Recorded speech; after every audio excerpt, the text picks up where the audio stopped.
Angel, let's go ahead and start, and then Bob, wait 10 seconds or so.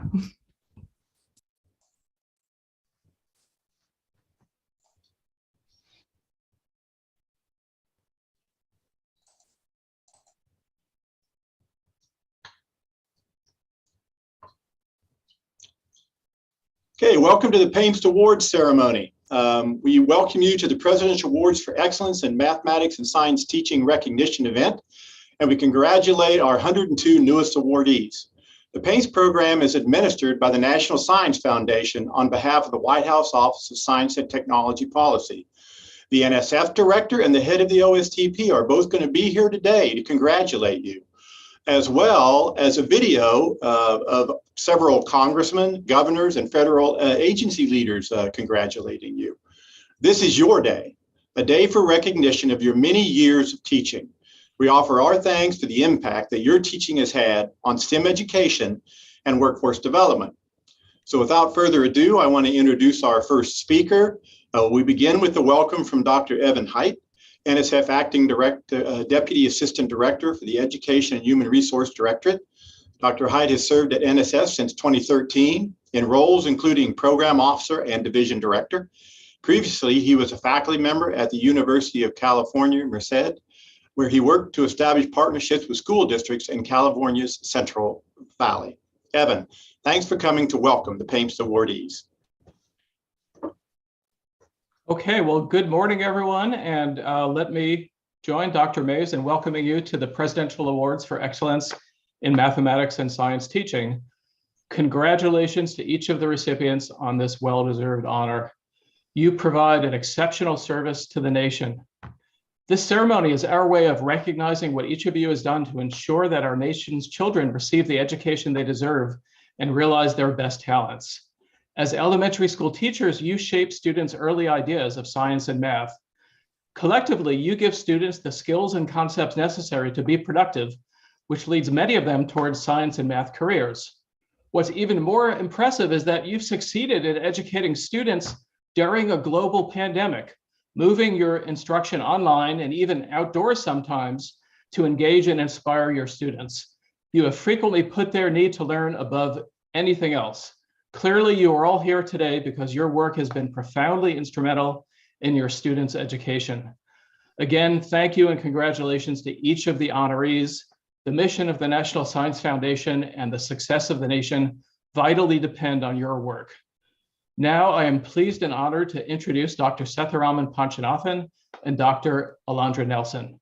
Dr. Setheraman Panchanathan, or Dr. Panch for short, is a computer scientist and engineer and the 15th director of the U.S. National Science Foundation. Dr. Panch has a distinguished career in science, technology, engineering, and education that spans more than 3 decades. He served as executive vice president of the Arizona State University Knowledge Enterprise, where he also founded the Center for Cognitive Ubiquitous Computing. Prior to becoming director of NSF, Dr. Panch served on the National Science Board for 6 years and has also served on and chaired numerous high-level research organizations. He is a fellow of the National Academy of Inventors, the American Association for the Advancement of Science, the Association for Computing Machinery, and other prestigious science and engineering organizations. Dr. Panch's scientific contributions have advanced the areas of human-centered multimedia computing, haptic user interfaces, and person-centered ubiquitous computing to empower individuals with a range of abilities. Now, following Dr. Panch, you will hear from Deputy Assistant to the President, Dr. Alandra Nelson, who leads the White House Office of Science and Technology Policy. Dr. Nelson has also served as OSTP's first Deputy Director of Science and Society. We are so glad that you're with us. In these roles, Dr. Nelson brings social science expertise into the work of federal science and technology, strategy, and policy. She is also Harold F. Linder Chair and Professor at the Institute for Advanced Study, an independent research center in Princeton, New Jersey. From 2017 to 2021, she was president of the Social Science Research Council, an international research nonprofit.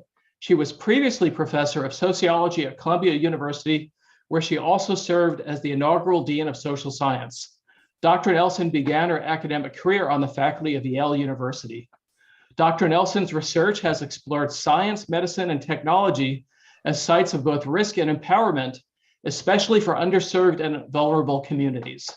An acclaimed sociologist, a distinguished scholar on the intersection of science, technology, and social inequalities, we are so honored that she is able to join us today. And now, here is the director of the National Science Foundation. Thank you, Evan, for the warm introduction. Good morning, everyone. It's truly a delight to be with all of you today and join Deputy Assistant to President Dr. Alandra Nelson in congratulating you on a richly deserved honor. As you all know, the Presidential Awards for Excellence in Mathematics and Science Teaching, PAEMST, is the highest national award given to recognize those who have made significant contributions to teaching. And this year, we are here to acknowledge those who have demonstrated their commitment to teaching kindergarten through 6th grade mathematics and science across the nation. I am truly honored to be with all of you here today to recognize and congratulate all of you, the recipients of this year's Presidential Awards. The commitment of those we are here to honor today has helped to transform the learning experience of students across the nation and has helped to spark students' interest in the sciences and mathematics at an early age, for which I and everyone else are extremely grateful. We all know learning is important at every stage of our life, but there is a particular power K through 6th educators have to influence and inspire our youngest learners by serving not just as vehicles of knowledge, but as role models. I have seen this personally, experienced this myself, but more importantly, even seen this through the eyes of my children and now through my grandchild. Teaching helps us to enable the transfer of knowledge from one person or group to another. It also provides the opportunity for individuals to learn from the accomplishments and challenges of others who have come before them. This can motivate new ways of thinking and help foster a sense of belonging and inclusiveness. Through knowledge sharing and support, we can enhance participation and increase workforce diversity across the STEM sector. And by making room for more diverse viewpoints, we can not only learn from one another, but we can also discover how collectively we can work together and through which we can achieve what is thought to be impossible. While we all know that no one agency, institution, or organization can create the momentum that is needed to build a more inclusive science and engineering enterprise, the award we are here to honor today represents a vital step in acknowledging the role our teachers have in expanding opportunity for everyone within STEM. Fostering meaningful change requires intense collaboration and intentional strategic action among partners across every arena in the nation. And teaching serves a central role in enabling diversity of thought and in building a national STEM enterprise that is prepared to drive forward the frontiers of discovery and innovation for decades to come. This year's awardees embody what it means to be a role model. I'm so thrilled to be with all of you. They not only inspire their students, but also inspire all of us who are motivated and committed to expanding opportunity across every community in the country. So I want to thank you for being here today. And once again, I would like to congratulate the recipients of this year's prestigious Presidential Awards for Excellence in Science and Mathematics Teaching on behalf of the National Science Foundation. I now would like to hand over the floor to our distinguished guest, Dr. Alandra Nelson. Thank you, Panch, Dr. Panchanathan, NSF Director and key and important partner to the White House Office of Science and Technology Policy, for getting us started. And Dr. Haidt, thank you for that very kind introduction. I am delighted to be here. I have the honor of leading the White House Office of Science and Technology Policy, or OSTP, an agency that brings together physical scientists, social scientists, climatologists, technologists, and much more together to do what President Biden describes as making the impossible possible. Our mission is to maximize the benefits of science and technology to advance health, prosperity, security, environmental quality, and justice for all Americans. Perhaps the most important place where that impossible is being made possible every day isn't at the White House, however, or in a research lab. It is in the classroom. That's why I'm truly honored to be here with each of you today. Over 100 exceptional teachers, the newest recipients of the Presidential Awards for Excellence in Mathematics, in mathematics and science teaching. Congratulations and thank you. Today, we have teachers being recognized from coast to coast, teachers from Puerto Rico all the way to Guam, and we can't forget those teaching and supporting our military children around the world. To all of you, well done and congrats. We are here to honor teachers who teach science, mathematics, engineering, and computer science, but it is also not lost on me that as K through 6 teachers, you also teach language arts, social studies, and so much more. Some of you teach in rural communities, while others of you serve in major cities across our country. Some of you work in schools, while others, due to the pandemic, continue to work in very new and very different teaching arrangements.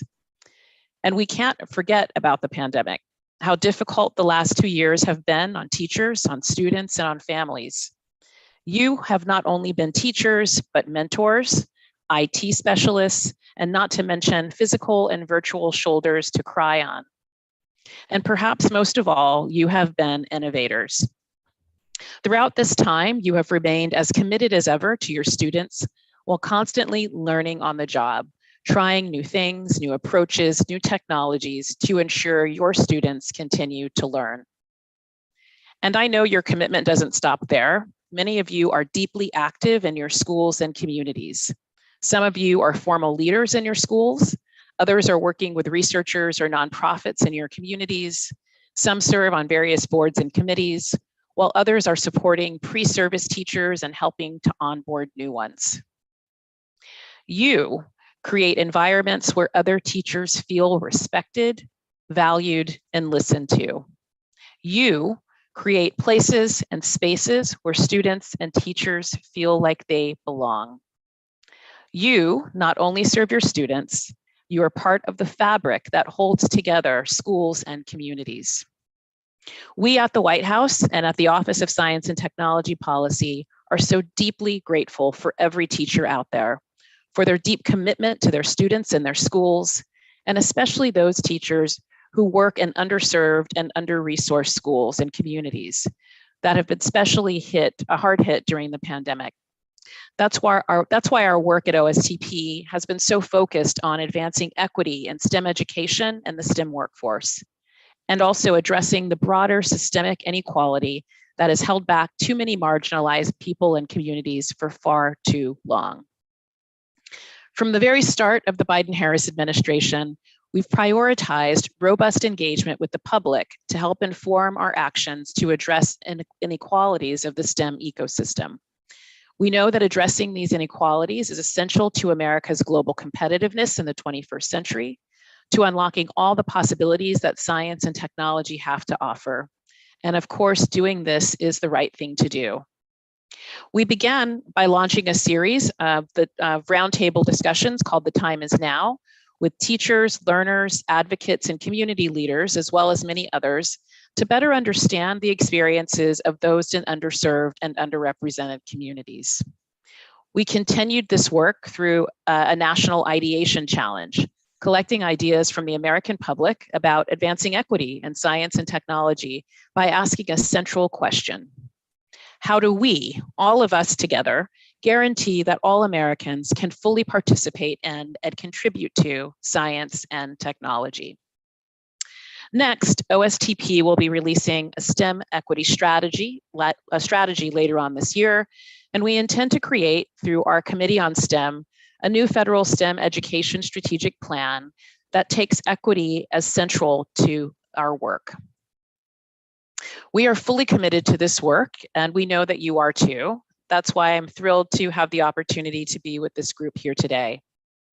Every one of you has demonstrated extraordinary commitment to your communities and to the broader social goals of including everyone in our science and technology ecosystem. Because as teachers, you have helped individuals from a wide range of backgrounds cultivate their talents, abilities, and curiosity in STEM. I'm sure we can all think of a teacher who motivated us, inspired us to learn, who encouraged us to believe in ourselves and believe we can make the impossible possible. I can remember my own teachers who sparked my curiosity about the world around me, who fostered my learning, who encouraged my discoveries, and who pushed me to keep believing in my abilities, to believe that I was on the cusp of something great. Teachers have that rare and wonderful gift. You have that gift, that talent to spark a passion for learning that extends long after a student leaves the classroom. As K-6 teachers, many of you may not always see the benefits of your impact. You may not see the college acceptance letter, or hear news of their first job, or know about the career your students go on to have. But the impact you make is visible to more than you know. It is critical and it cannot be overstated. You are laying the foundation for so much more to come and for so many. You are shaping students' beliefs in themselves to see themselves becoming scientists, engineers, mathematicians, entrepreneurs, innovators, and future teachers. You are shaping their belief that they are good in math and that perhaps years later, when they have children, they too can help their children do their math homework.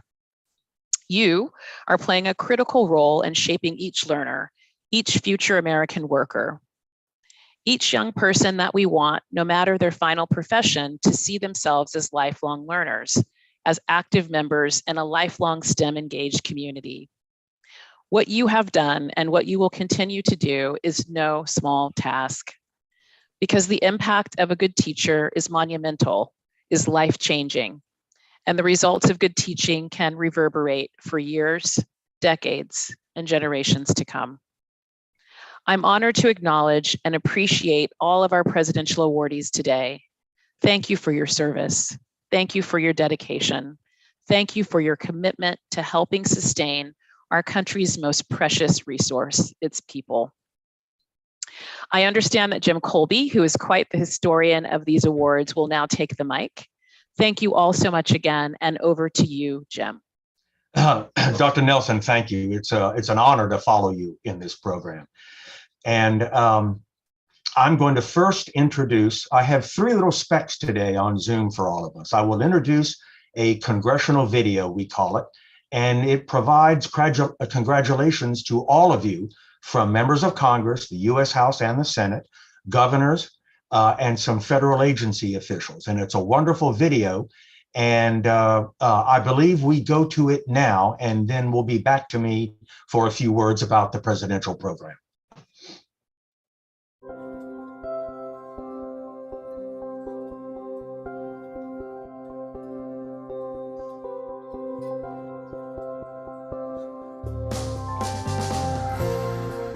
This is U.S. Senator Cindy Hyde-Smith. It's U.S. Senator Dan Sullivan. I'm Senator Tammy Duckworth. United States Senator Joe Manchin. U.S. Senator Lisa Murkowski. Hello, this is Senator Shelley Moore Capito of West Virginia, and I'd like to congratulate this year's Presidential Award winners. Congratulations to all the teachers and mentors selected for the Presidential Awards for excellence in mentoring and teaching. Congratulations to the teachers and the mentors receiving this year's Presidential Awards for Excellence. The teaching of science, mathematics, and engineering are key cornerstones to ensure success for this and future American generations. We're so proud of the work you're doing and your continued commitment to our students and their education during this challenging time. I commend and thank you for all the hard work you do to educate and inspire the next generation of STEM-educated youth. Your dedication to growing the next generation of America's astronauts, computer science and cybersecurity innovators, scientists, medical researchers, and so many other important professionals is laying a strong foundation for a bright future for all of us. Your work is opening the doors of opportunity for students across our country, and your efforts are vital to nurturing the next generation of innovators, critical thinkers, and change makers. This is an incredibly high honor for school teachers across our great country. I applaud your devotion to instilling a love of science, math, or engineering in your students and preparing them for future success.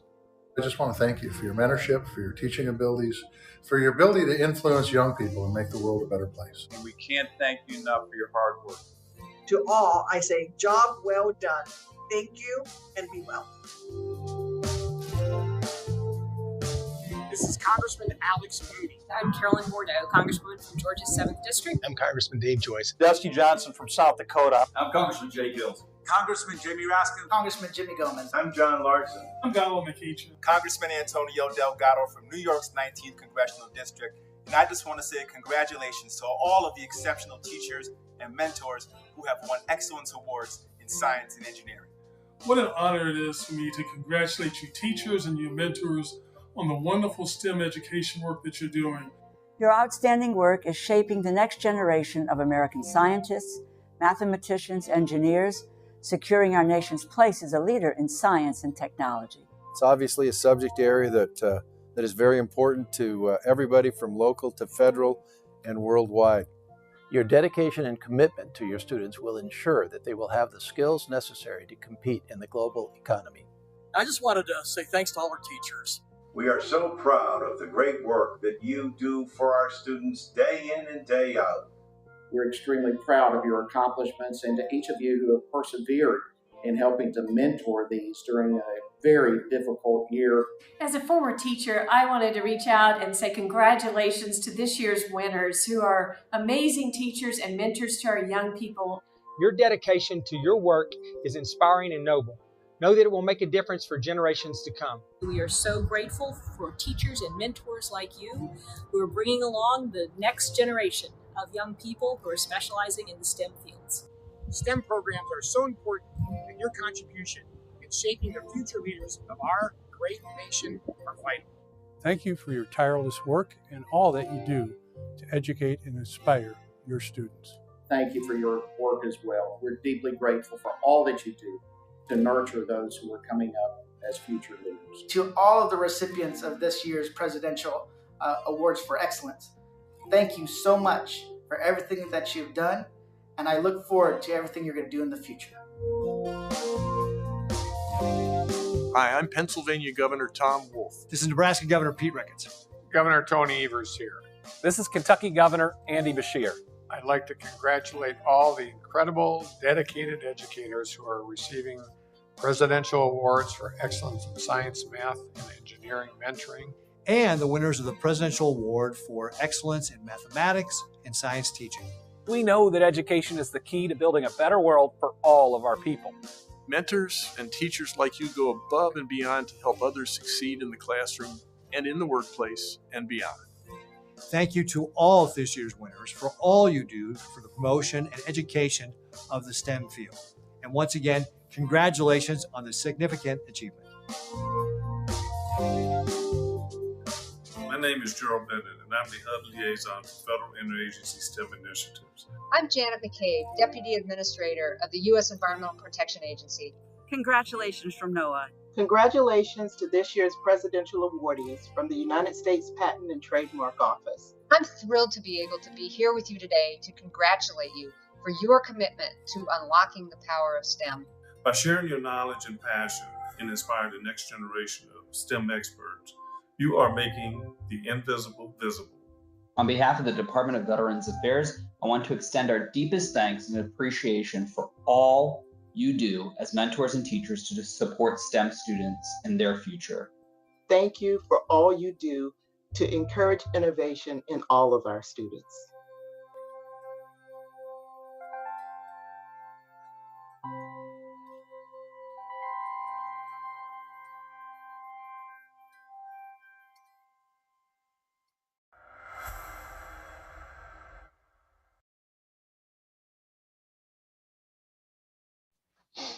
I love that video.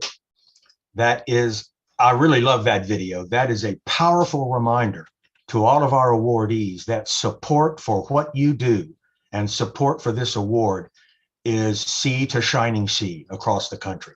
It's an amazing testament to the support for this activity.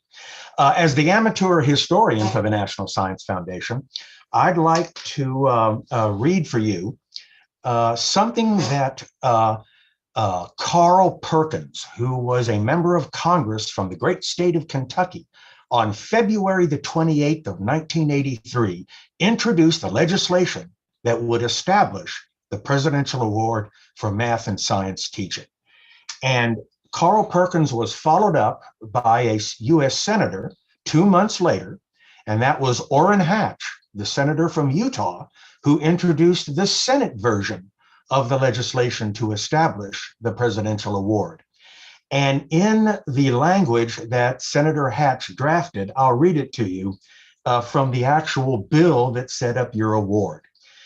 We authorize the foundation, meaning the National Science Foundation, to make Excellence in Teaching Math and Science awards of $5,000 apiece to every elementary and secondary school teacher who applies. And it's amazing how as time went by, of course, we raised that from 5,000 to 10,000. The application in the early days was done by paper, and you filled it out, and we asked you to do it in pencil, not pen.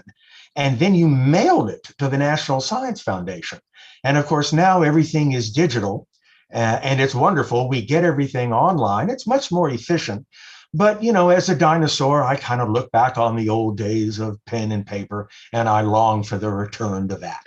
But in any event, that's a little bit of the history of the program, both from the House and the Senate side. And I pass this now along to our next speakers. Oh, here we go. This slide is given over to me as well. This is all of you, ladies and gentlemen, in a brief look. There are 102 of you for the K-6 award this year. 19% are diverse teachers, which exceeds the national average of 12% diversity in K-STEM teaching. It's a wonderful statistic. And over a millennium of combined teaching experience, all of you on average have 16 and a half years of really important teaching at the K-6 level. 87 of you have master's degrees, 2 PhDs, and 21 are national board certified. And 22 of you are grant recipients, and 7 are published authors in peer-reviewed journals. There are countless other awards and accolades that all of you have earned, far too many to list here. Every one of you are in that particular bullet. And you all teach in dynamic classrooms. And that's what's really important about today's classroom and the kind of instruction that you're giving in a diverse world. And you have created a climate of inclusion in your classroom.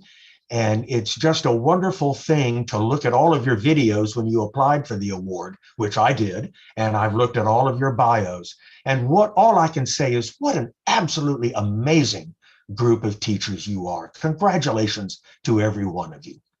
And now it's my pleasure to introduce my 2 favorite senior executives here at the National Science Foundation, Dr. Diana Elder, who is our Division Director for Human Resource Development. That is the division, ladies and gentlemen, where the presidential awards are administered and managed. And the Deputy Division Director, Dr. Germelina Tupas, she is the second in command of the division where your award is administered. And it is now my pleasure to turn the microphone over to Dr. Elder. Thank you, Jim, and congratulations to all of the awardees. We will now list the awardees, and here we go. Elizabeth Baranoff, Alabama Mathematics, Hutchins Elementary School, Mobile, Alabama. Jennifer Kennedy, Alabama Science, Spark Academy at Cowart Elementary School, Athens, Alabama. Corey Ferenzi, Alaska Mathematics, Airport Heights Elementary School, Anchorage, Alaska. Jason Daniels, Alaska Science, California Beach Elementary School, Soldotna, Alaska. Agnes Post, Arizona Mathematics, Tucson Country Day School, Tucson, Arizona. Robin Yowell, Harrelson Elementary School, Tucson, Arizona.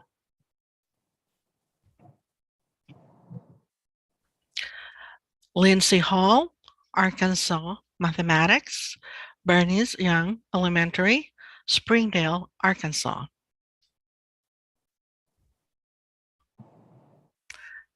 Lisa Taylor, Arkansas Science, Willis Deshawn Elementary, Springdale, Arkansas. Compet Pease, Wilson, California Mathematics, Wilson Middle School, San Diego, California. Marlis Williamson, California Science, Wolf Canyon Elementary School, Chula Vista, California. Michelle Dillard, Colorado Mathematics, Twain Elementary School, Centennial, Colorado. Stephanie Bazil, Colorado Science, STEMLAD, North Glen, Colorado. Mallory Emmons, Connecticut Mathematics, the Peck Place School, Orange, Connecticut. Lori DeRocher, Connecticut Science, Norfelt Elementary School, West Hartford, Connecticut. Randy Luloff, Delaware Mathematics, Townsend Elementary School, Townsend, Delaware. Leona Williams, Delaware Science, Forwood Elementary School, Wilmington, Delaware. Sarah Worstowick, District of Columbia Mathematics, Brent Elementary School, Washington, D.C. Sherry Frierson Chenier, District of Columbia Science, Kimball Elementary School, Washington, D.C. Lashonda Garrison, Dodia Mathematics, Bahrain Elementary School, Manama, Bahrain. Antoine Sharp, Dodia Mathematics, Humphreys Middle School, Camp Humphreys, South Korea. Lori Price, Florida Mathematics, the Webster School, St. Augustine, Florida. Katrina Maddock, Florida Science, Gerald Adams Elementary School, Key West, Florida. Diana Motes, Georgia Mathematics, Camp Elementary School, Powder Springs, Georgia. Dwayne Dobler, Georgia Science, R.D. Head Elementary, Lilburn, Georgia. Crystal Doi, Hawaii Science, Nu'uanu Elementary School, Honolulu, Hawaii. Raina Fairchild, Hawaii Science, Voyager Public Charter School, Honolulu, Hawaii. Lee Wilson, Idaho Mathematics, Potlatch Elementary School, Potlatch, Idaho. Courtney Green, Idaho Science, Bryan Elementary, Coeur d'Alene, Idaho. Brandy Hempen, Illinois Mathematics, Germantown Elementary School, Germantown, Illinois. Carla Shortino, Illinois Science, Catherine Cook School, Chicago, Illinois. Amanda Fox, Indiana Mathematics, Prairie Vista Elementary School, Granger, Indiana. Sarah Hoover, Indiana Science, Beager Elementary School, Mishawaka, Indiana. Angela Bontis, Iowa Mathematics, Gilbert Elementary School, Gilbert, Iowa. Sarah Borzo, Iowa Science, South Middle School, Waukee, Iowa. Callie Harris, Kansas Mathematics, Mays Elementary School, Mays, Kansas. Zaran Alzi, Kansas Science, McLean Science and Technology Magnet Elementary, Wichita, Kansas. Kazan Higgins, Kentucky Mathematics, North Callaway Elementary, Murray, Kentucky. David McDowell, Kentucky Science, Mason County Middle School, Maysville, Kentucky. Stephanie Gallage, Louisiana Mathematics, R.K. Smith Middle School, Luling, Louisiana. James Evans, Louisiana Science, Sterlington Middle School, Sterlington, Louisiana. Michelle Flores, Maine Science, Deer Isle Stonington Elementary School, Deer Isle, Maine. Cynthia Soul, Maine Science, Gerald E. Talbot Community School, Portland, Maine. Joni Golan, Maryland Mathematics, Glen Burnie Park Elementary, Glen Burnie, Maryland. Melissa Thompson, Maryland Science, Arlington Elementary School, 234, Baltimore, Maryland. Daniel Adler, Massachusetts Science, Up Academy Leonard, Lawrence, Massachusetts. Laura Richardson, Massachusetts Science, Edith C. Baker School, Chestnut Hill, Massachusetts. Stephanie Giroux Phillips, Michigan Mathematics, Murphy Elementary School, Metamora, Michigan.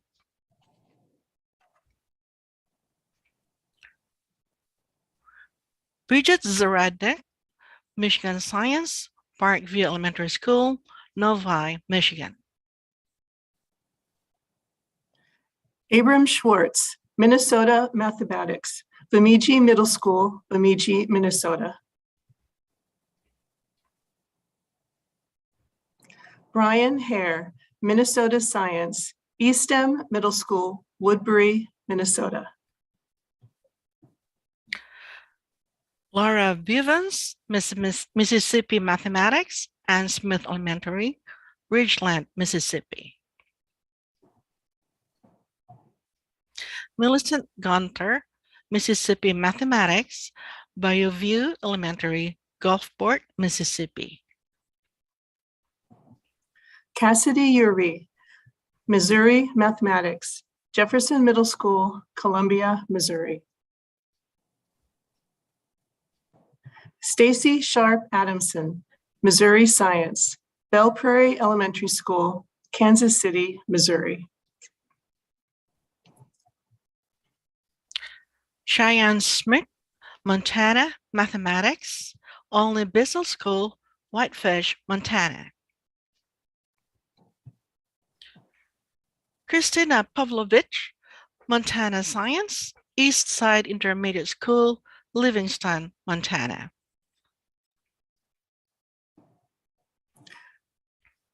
Leah Litz, Nebraska Science, Bancroft Elementary School, Omaha, Nebraska. Amy Brake, Nevada Science, Nick Pulakitas Elementary School, Reno, Nevada. Tristan Bowen, New Hampshire Science, Riddlebrook School, Bedford, New Hampshire. Bruce Williams, New Jersey Mathematics, Hedgepeth Williams Middle School of the Arts, Trenton, New Jersey. Helen Carvelin, New Jersey Science, Hopewell Elementary School, Hopewell, New Jersey. Sylvia Miranda, New Mexico Mathematics, Mesa Elementary School, Clovis, New Mexico. Hope Cahill, New Mexico Science, El Dorado Community School, Santa Fe, New Mexico. Leslie Anson, New York Mathematics, Millbrook Middle School, Millbrook, New York. Linda Brennan, New York Mathematics, R.P. Connor Elementary School, Suffern, New York. Sarah Rimmery, North Carolina Mathematics, Trindale Elementary School, Archdale, North Carolina. Rowley Webb, North Carolina Science, Forest Hills Global Elementary, Wilmington, North Carolina. Christina Pratt, Ohio Mathematics, New Albany Primary School, New Albany, Ohio. Stephanie Nowak, Ohio Science, Fairfax Elementary School, Mentor, Ohio. Jennifer Danworth, Oklahoma Mathematics, Centennial Elementary School, Edmond, Oklahoma. Carla White, Oklahoma Science, Earl Harris Elementary, Bethany, Oklahoma. Amber Lynn, Oregon Mathematics, North Star Elementary, Bend, Oregon.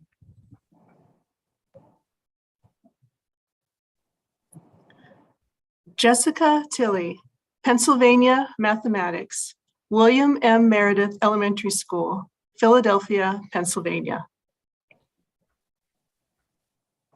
Kristen Joyvel, Pennsylvania Science, Juniata Valley Elementary School, Alexandria, Pennsylvania. Alda Ramirez, Puerto Rico Mathematics, Colegio Sagrado Corazón de Jesús, San Juan, Puerto Rico. Yanin Hidalgo, Puerto Rico Science, Academia San Ignacio de Loyola, San Juan, Puerto Rico. Nicole Green, Rhode Island Mathematics, Hollyman Elementary, Warwick, Rhode Island. Nicole Lemire, Rhode Island Science, Samuel Slater Middle School, Pawtucket, Rhode Island. Kimberly Rothberg, South Carolina Mathematics, Carolina Forest Elementary School, Myrtle Beach, South Carolina. Michelle Trainum, South Carolina Science, Homeland Park Primary School, Anderson, South Carolina. Darcy Vincent, South Dakota Mathematics, Camelot Intermediate School, Brookings, South Dakota. Meredith Wald, South Dakota Mathematics, Blackhawk Elementary, Blackhawk, South Dakota. Laura Cook, Tennessee Mathematics, Richland Elementary, Memphis, Tennessee. Charles Hayes, Tennessee Science, Highland Oaks Elementary School, Memphis, Tennessee. Kristen Butler, Texas Mathematics, Medlin Middle School, Trophy Club, Texas. Lori Garrett, Texas Science, Cactus Elementary, Cactus, Texas. Zara O'Reilly Bates, U.S. Jurisdictions, Mathematics, Ricardo Richards Elementary School, Kings Hill, Virgin Islands. Michelle de Guzman, U.S. Jurisdictions, Science, Juan M. Guerrero Elementary School, Dededo, Guam. Heidi Bogert, Utah Mathematics, Highland Park Elementary School, Salt Lake City, Utah. Jennifer Carver Hunter, Utah Science, Mountain View Elementary School, Salt Lake City, Utah. Glenda Allen, Vermont Mathematics, Barry Town Middle and Elementary School, Barry, Vermont. Susan Koch, Vermont Science, Union Elementary School, Montpelier, Vermont. Tracy Crucero, Virginia Mathematics, Elizabeth Scott Elementary School, Chester, Virginia. Kathleen Drake McGarvey, Virginia Science, Stony Hill Elementary School, Danville, Virginia. Julie Fry, Washington Science, Roosevelt Elementary, Yakima, Washington.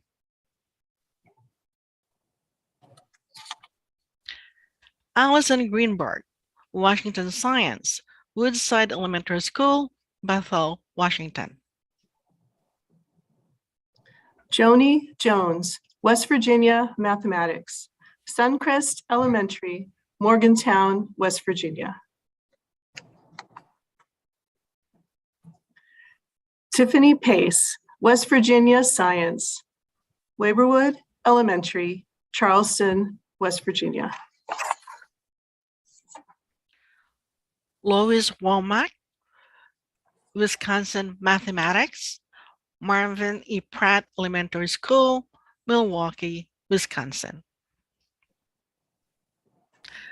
Lee Coleman, Wisconsin Science, Rock River Intermediate School, Waupun, Wisconsin. Katie McHugh, Wyoming Mathematics, Eastside Elementary School, Cody, Wyoming. Willis Williams, Wyoming Mathematics, Buffalo Ridge Elementary School, Cheyenne, Wyoming.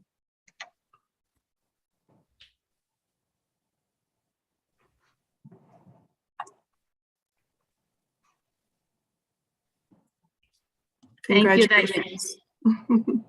Thank you, Diane and Germelina. How exciting moments. Good morning, everyone. I'm Elsa Gonzalez, and I am Program Director of the Excellence Award in Science and Engineering Program at the National Science Foundation. Congratulations again to all of our awardees. What an honor. We are here to recognize your excellence and passion for teaching a future generation. I would like now to introduce Michelle Snyder, Director of Operations for the Council of State Supervisor of Science, and Diane Kaspam, Presidential Awards Coordinator for the Association of the State Supervisor of Mathematics, and former 1999 PAEMST awardee from the state of Wisconsin. Welcome, Michelle and Diane. Thank you. Thank you. I would like to congratulate all of the awardees. It's so wonderful to see you and your students together today with your families celebrating. I want to specifically thank you and congratulate you from all of the math and science coordinators across the country and the globe. We are so proud of what you do in our states, our jurisdictions, and you are now not only your local STEM teacher leaders, but you are national STEM teacher leaders. So congratulations.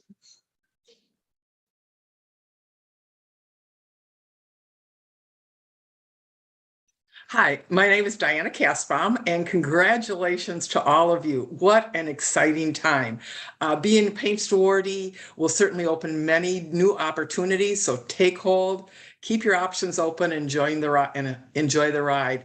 As was mentioned, I am an awardee like you, and in fact, it was just 23 years ago this very weekend, in a snowstorm, I walked to the post office, handed the postmaster my packet because we didn't have, the electronic versions that we have right now, and said, "This is my life, don't lose it."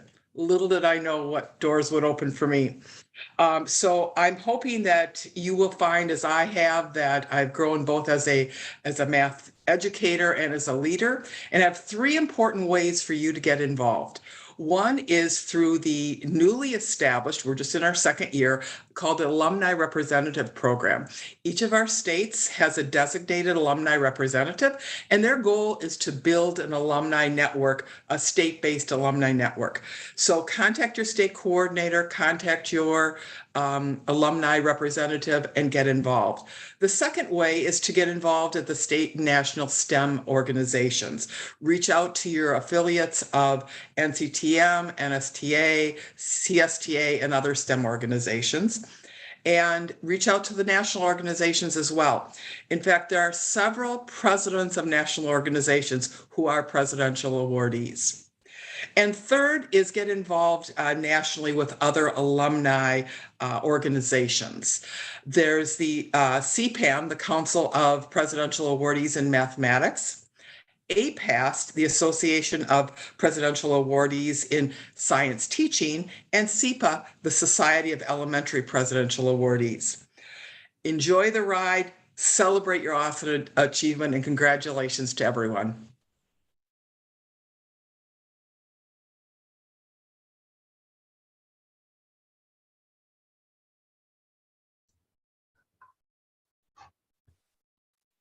Thank you all. I'm going to turn it over to Nafisa here for a little bit to make some announcements about what's coming up this afternoon. Yes, again, on behalf of OSTP, it is my pleasure and honor to congratulate you again. I am the Assistant Director for STEM Education at OSTP, supporting our education and workforce efforts. And I also help to carry out the Presidential Award programs at OSTP, along with colleagues Quincy Brown and Ming-Hee Kim at OSTP. Again, we have been working hard to put this program together for you today with our colleagues at NSF, and we look forward to your continued participation throughout the day with the symposium that we will have next on cultivating an inclusive STEM teacher workforce, and also our Federal STEM Resources Expo. So again, thank you so much for everything that you are doing in your classrooms. This program is so close to my heart, and it has brought me great joy to see all of you here today. And I will now hand it over to my colleague, Dr. Bob Mays. Thank you, Nafisa. And Nafisa ran this program for 7 or 8 years before I got here. Her heart and soul is certainly in this program. So she's put together a great program for you guys this afternoon, starting at 12. As a program director at NSF for the PAEMST program, I want to thank all our dignitaries for honoring the PAEMST awardees. I also want to thank our audience for attending the event, including state jurisdiction coordinators, alumni representatives, families, friends of the awardees, and of course, the students who celebrated with their teachers. We saw all that joy in the shots of the teachers. Finally, I want to give my sincere appreciation for the NSF PAEMST team, consisting of Jim Colby, Elsa Gonzalez, Yvonne McElwain, Maurice Dews, and Emily Paulette. and to our contractor, Booz Allen Hamilton, who made this announcement event the success you experienced today.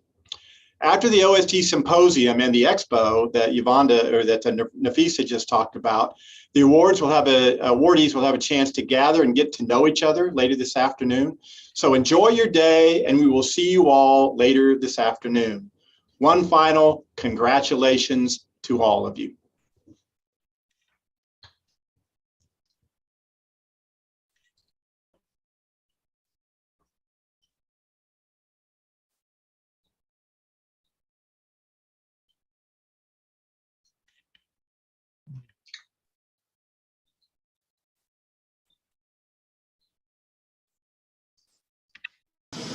Good afternoon, everyone.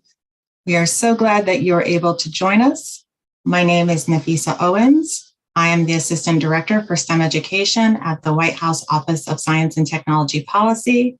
We are ready to begin our symposium on cultivating an inclusive STEM teacher workforce.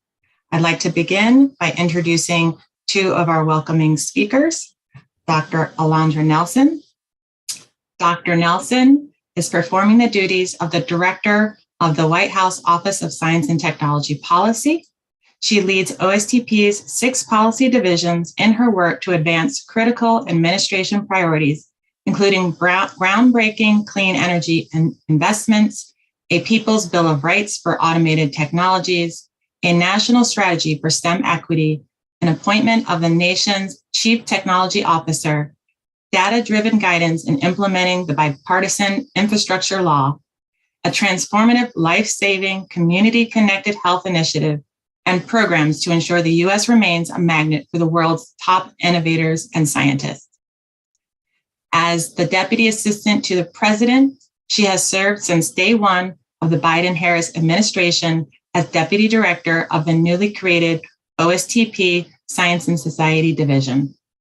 In that role, she has directed priority efforts to protect the integrity of science in the federal government, broadening participation in STEM fields, strengthening the U.S. infrastructure, and ensuring that all Americans have equitable access to the benefits of new and emerging technologies and scientific innovations. She is a scholar of technology, science, medicine, and social inequality, having served since 2019 as a Harold Linder Professor of the Institute for Advanced Studies at Princeton, New Jersey, and also previously serving as a Dean of Social Sciences at Columbia University. She is an author of numerous books and articles, a fellow of many associations. We are extremely glad to have her today. I will also quickly introduce Dr. Monique Chisholm, who is our Undersecretary for Education at the Smithsonian Institution. In this role, she oversees the institution's educational priorities to benefit learners of all ages.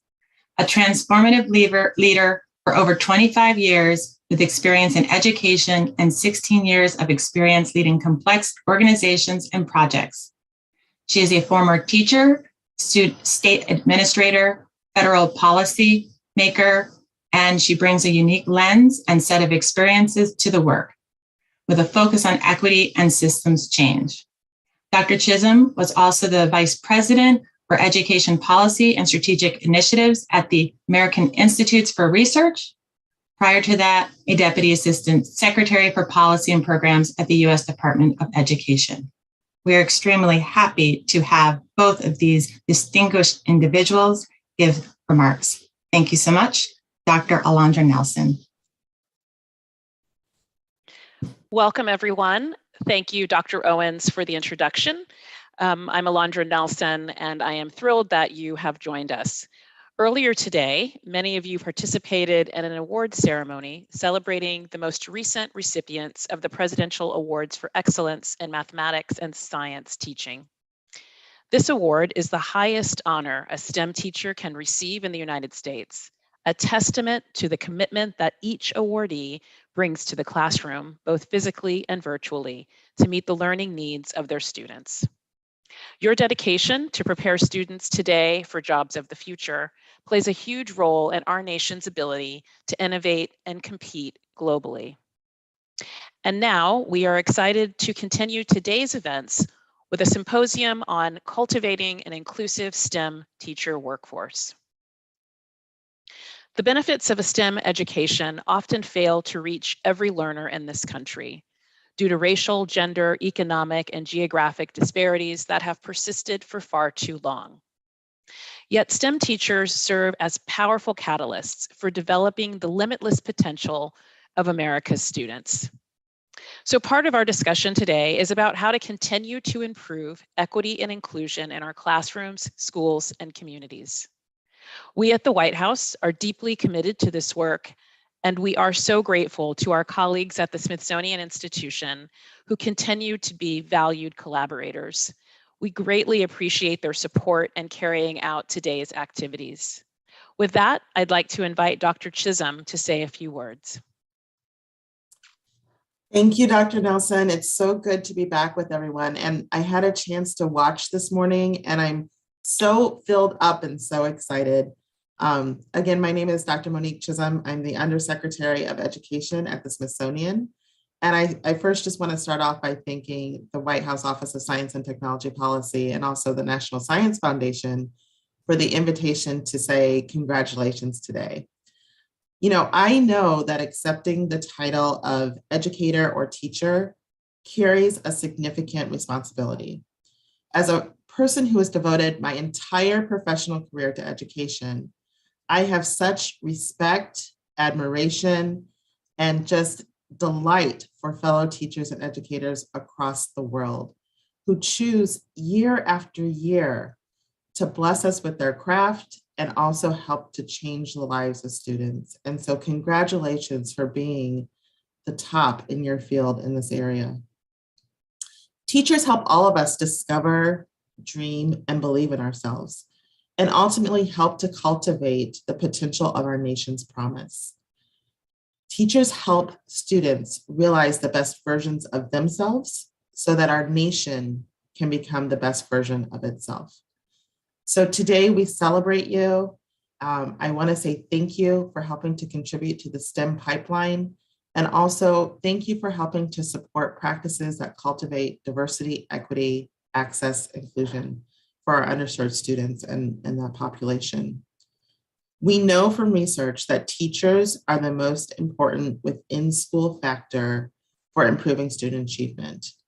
We also know that students who have an effective teacher are more likely to graduate from high school, attend college, earn a higher salary, and we also know that when you assign a student who comes from a disadvantaged circumstance to an effective teacher, that you can close the income and racial achievement gaps within 5 years.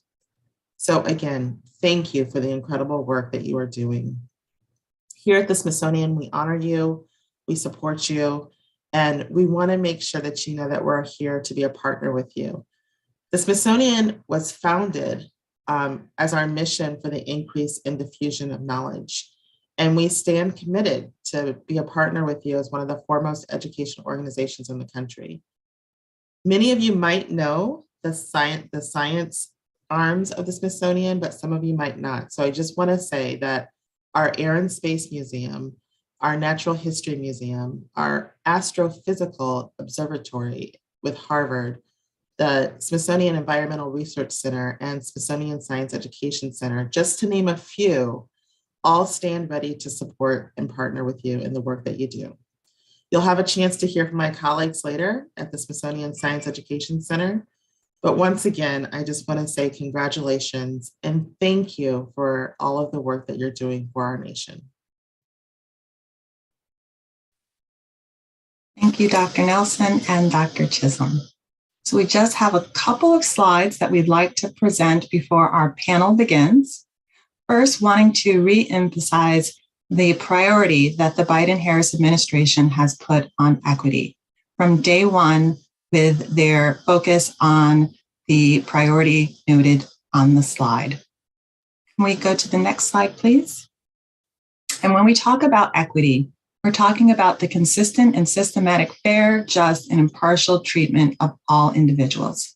Today, we'll also be talking about inclusion, which means to recognize, appreciate, and use the talents and skills of individuals from all backgrounds. Next slide, please. We also would like to share this reference, a fact sheet that was produced last year about how the administration is advancing educational equity. And within it, it mentions examples of what inequity look like. The uneven distribution, we can go back one slide. The unequal distribution of funds to schools and school districts, and disproportional rates of school discipline, the impact of a lack of coursework, and a nationwide teacher shortage. The next slide also speaks a little bit more about the teacher shortage and the impact it has. Schools in low and high poverty areas, not necessarily having teachers with the most amount of experience and experience in the classroom. Also, the noting the diversity of the student body, but lack of the diversity in the teacher workforce.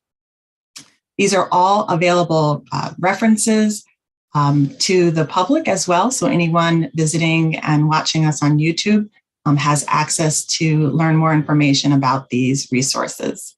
Next slide. Also wanting to note the impact that inequity has. So just recently, the National Science Foundation's National Science Board released an indicator report. And the key takeaway, one of the key takeaways noted was that these disparities in STEM education and student performance goes across demographic and socioeconomic categories. Next slide. And in a more detailed report produced by NSF and NSB, it also mentions collectively, these findings suggest that we have yet to achieve the goal of ensuring equal educational opportunities, and that we need to broaden our opportunities for all students to succeed and thrive in STEM. The next slide. So for today, again, we want to talk about what we can continue to do to support equity and inclusion for our students, for you as teachers and your colleagues, and for new STEM teachers. Through this symposium, we look to explore and discuss some of the ideas that support equity and inclusion specific to STEM. We look to hear some examples from our PAEMST alumni, and we look to brainstorm together on the potential next steps that we can take. I will now turn it over to Monique Chisholm, who will be leading our panel. Monique. Thank you. Good afternoon, everyone. My name is Monique Toussaint, and I am the Senior Advisor of the newly minted White House Initiative on Advancing Educational Equity, Excellence, and Economic Opportunity for Black Americans as of October 19, 2021. I am excited to be here today, but before I delve into my remarks, I just want to take a minute and say thank you. Thank you to all of you for your service to our students and to our nation. And I want to encourage you to continue to do well and to stick with it. We need you in our classrooms. We need you in our future needs you. So thank you for that. So before I talk about our topic for today, I just want to share a few words about what my office does at the U.S. Department of Education. So previously known as the White House Initiative on Educational Excellence for African Americans, my office was commissioned in 2012 by President Barack Obama to improve educational outcomes for African Americans of all ages.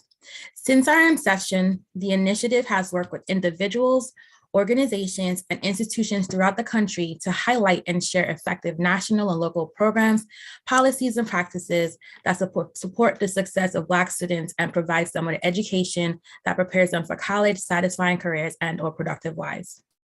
We amplify an array of topics that have focused on increasing access to high quality early learning, competitive K-12 coursework that provides access to STEM careers, the promotion of teacher diversity and quality, including the emphasis on cultural competency, as well as post-secondary success. In various working groups, We leverage resources at federal agencies to encourage the diversification of the teaching workforce from the beginning of the timeline with early learning professionals, as well as when we were in conversation with partners that are working to advance STEM and ensuring that there's an opportunity to feature Black educators in the profession. We also work to emphasize the necessity for Black students to have access to the math and science coursework and quality teachers that will allow them the opportunity to adequately pique their interest in STEM and pursuing a STEM career. In addition to working with internal partners, outreach opportunities like today's event is one of many mechanisms that my office utilizes to elevate topics to advance equity and educational excellence for Black students. Currently, we are in the midst of taking nominations for our Black Men Teach online campaign. The goal of this campaign is to feature Black male teachers nationwide to demonstrate that while they're underrepresented, there are many Black males who are dedicating themselves to serving their community through teaching. We also intend to develop positive national messaging about teaching in the Black community. More information can be found on our website or on the pinned tweet on our Twitter account at AFM Education. We also focus on community and family engagement portfolios and equipping teachers to be culturally competent and capable to work with Black families, in addition to amplifying the need for more diverse teachers. Teachers in general, we need them all, but we also want to encourage diverse teachers. And finally, we work to provide exposure and equitable opportunities for Black individuals interested in the teaching profession, from as young as high school students to undergraduate students at predominantly white institutions, community colleges, predominantly Black institutions, as well as historically Black colleges and universities. Diversifying the profession is needed in the higher education field across all types of institutions, and we're also working to build our portfolio there. So finally, the new executive order expanded our scope to include the advancement of educational equity and economic opportunity. And I hope to continue to engage our stakeholders internally and externally on topics that support that. So I would like to end my remarks by not only thanking you guys again, but just also wanted just to send a special thanks to all the Black teachers, Black STEM teachers, and Black male teachers that are present in classrooms across the nation. I applaud all of your efforts to make a difference in the lives of our children, their families, and the communities that you serve. And I look forward to a robust discussion and learning from my fellow panelists and audience members about ways to support the STEM educational equity. So to keep our conversation going, I am going to turn it over to our next panelist, Talia Mulcom-Elcott, the Executive Director and founder of 100K in 10. Talia.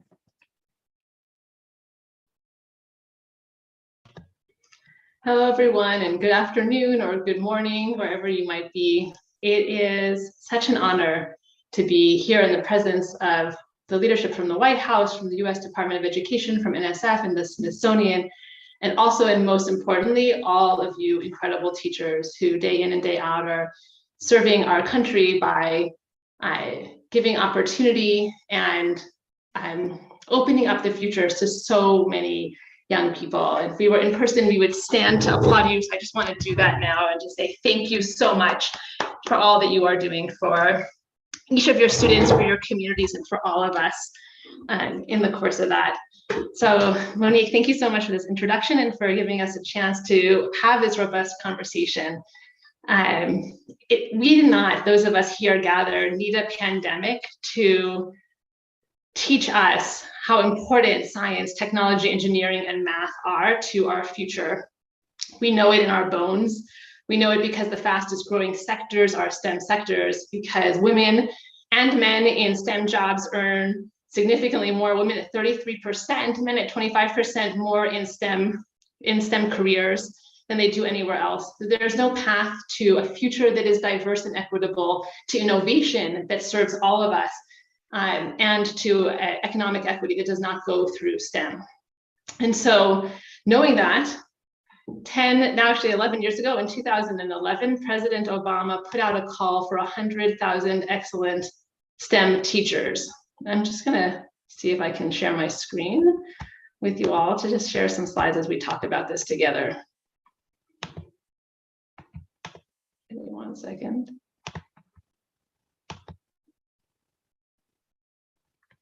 Yes, and here's President Obama putting out the call in 2011 for 100,000 excellent STEM teachers.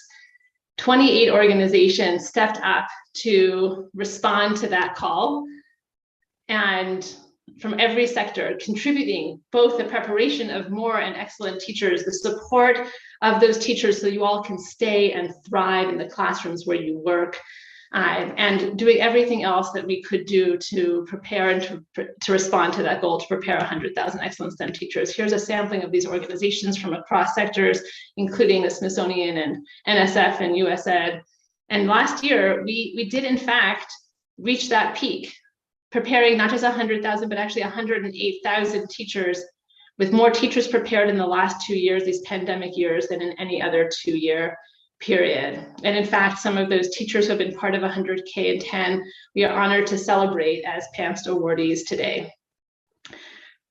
But what we also know is that while STEM capacity is equally distributed across this country, with our future Einsteins and Jamesons, deGrasse Tysons and Ochoas being found in every neighborhood, in every community in this country, STEM opportunity is not equally distributed. And too many of our young learners, especially Black, Latinx, and Native American young scholars, are not experiencing the kind of STEM learning that you all are providing in your classrooms day in and day out, the kind of learning that sets you on fire, that gives you the opportunity to imagine yourself in the future, being the innovator, the experimenter, the technologist, the mathematician, the scientist, the engineer who can bring new discoveries and apply ancient wisdom to new problems. So we knew, even as we were reaching our goal, that our work wasn't done, and we needed a new moonshot to point our way and organize all of us to mobilize us to this next goal. But we also had a sense that that way we figure out who sets our agenda, the way we set our new goals, has changed, and maybe ought to have always been different than the way it happened back in 2011. You see, President Obama, he put out the goal, but actually he got it from a Council of Advisors on Science and Technology, a commission of top experts in their fields. We thought, having learned some things about how change happens, what if we flipped it on its head? What if our new goal didn't come from experts at the top of their field, but from young people so recently in classrooms? And what if it came from their stories and experiences of what it was like to be in those classrooms? And so the Uncommission was born this past fall, an opportunity to elevate the voices of our future innovators. And we invited young people from around the country to tell us stories. We asked them to describe an experience that they had in science, math, engineering, or technology, in or out of the classroom, sometime in their pre-K to 12th grade years. What happened in that experience, and how did it make them feel? And over the course of a few short months, almost 600 young people shared stories from their experiences. 82% storytellers of color, 21-year-old on average. All the storytellers were between 13 and their 20s. 38 states represented over the course of the storytelling. And intentionally, we asked for stories from those communities and from those individuals who have been most historically and currently remain most excluded from STEM opportunity, from school all the way through the workforce. We heard 3 things in the course of these stories. And I should say that every one of these stories was not just heard by us and listened to or read or watched by us at 100K and 10, but by a listener and champion, so that a caring adult, one-to-one, read or responded to every single storyteller to tell them that their words mattered, they had changed how they approach and think about things, and to a team of ethnographers and artists, researchers who could help to discern the themes. We heard 3 things loud and clear. The first is that young people have not given up. And you all know this because you teach them, but sometimes in the media, it's easy to forget. They are fired up and they want to make a difference with STEM. Here are some of the things we heard about why they tell their stories: to open a platform, to give minority stories a voice, to grow, to defy the odds, to cultivate and exercise the muscle of collective action because they have big dreams, because everyone's experience is important. We also heard how important it is for young people to feel a sense of belonging in STEM. I will tell you now, full honesty, that though maybe we should have been listening for this, we weren't listening for this. We didn't know to be listening for belonging. But through our stories, in almost 100% of the stories, there were these themes of belonging or of not belonging, of feeling excluded from STEM. 94% of storytellers telling us that. And it wasn't just a nice to have, there's a strong and positive correlation between feeling a sense of belonging and pursuing STEM. And sometimes even a single event of belonging can outweigh experiences of non-belonging. Here's some of the words they shared. This is in their own words.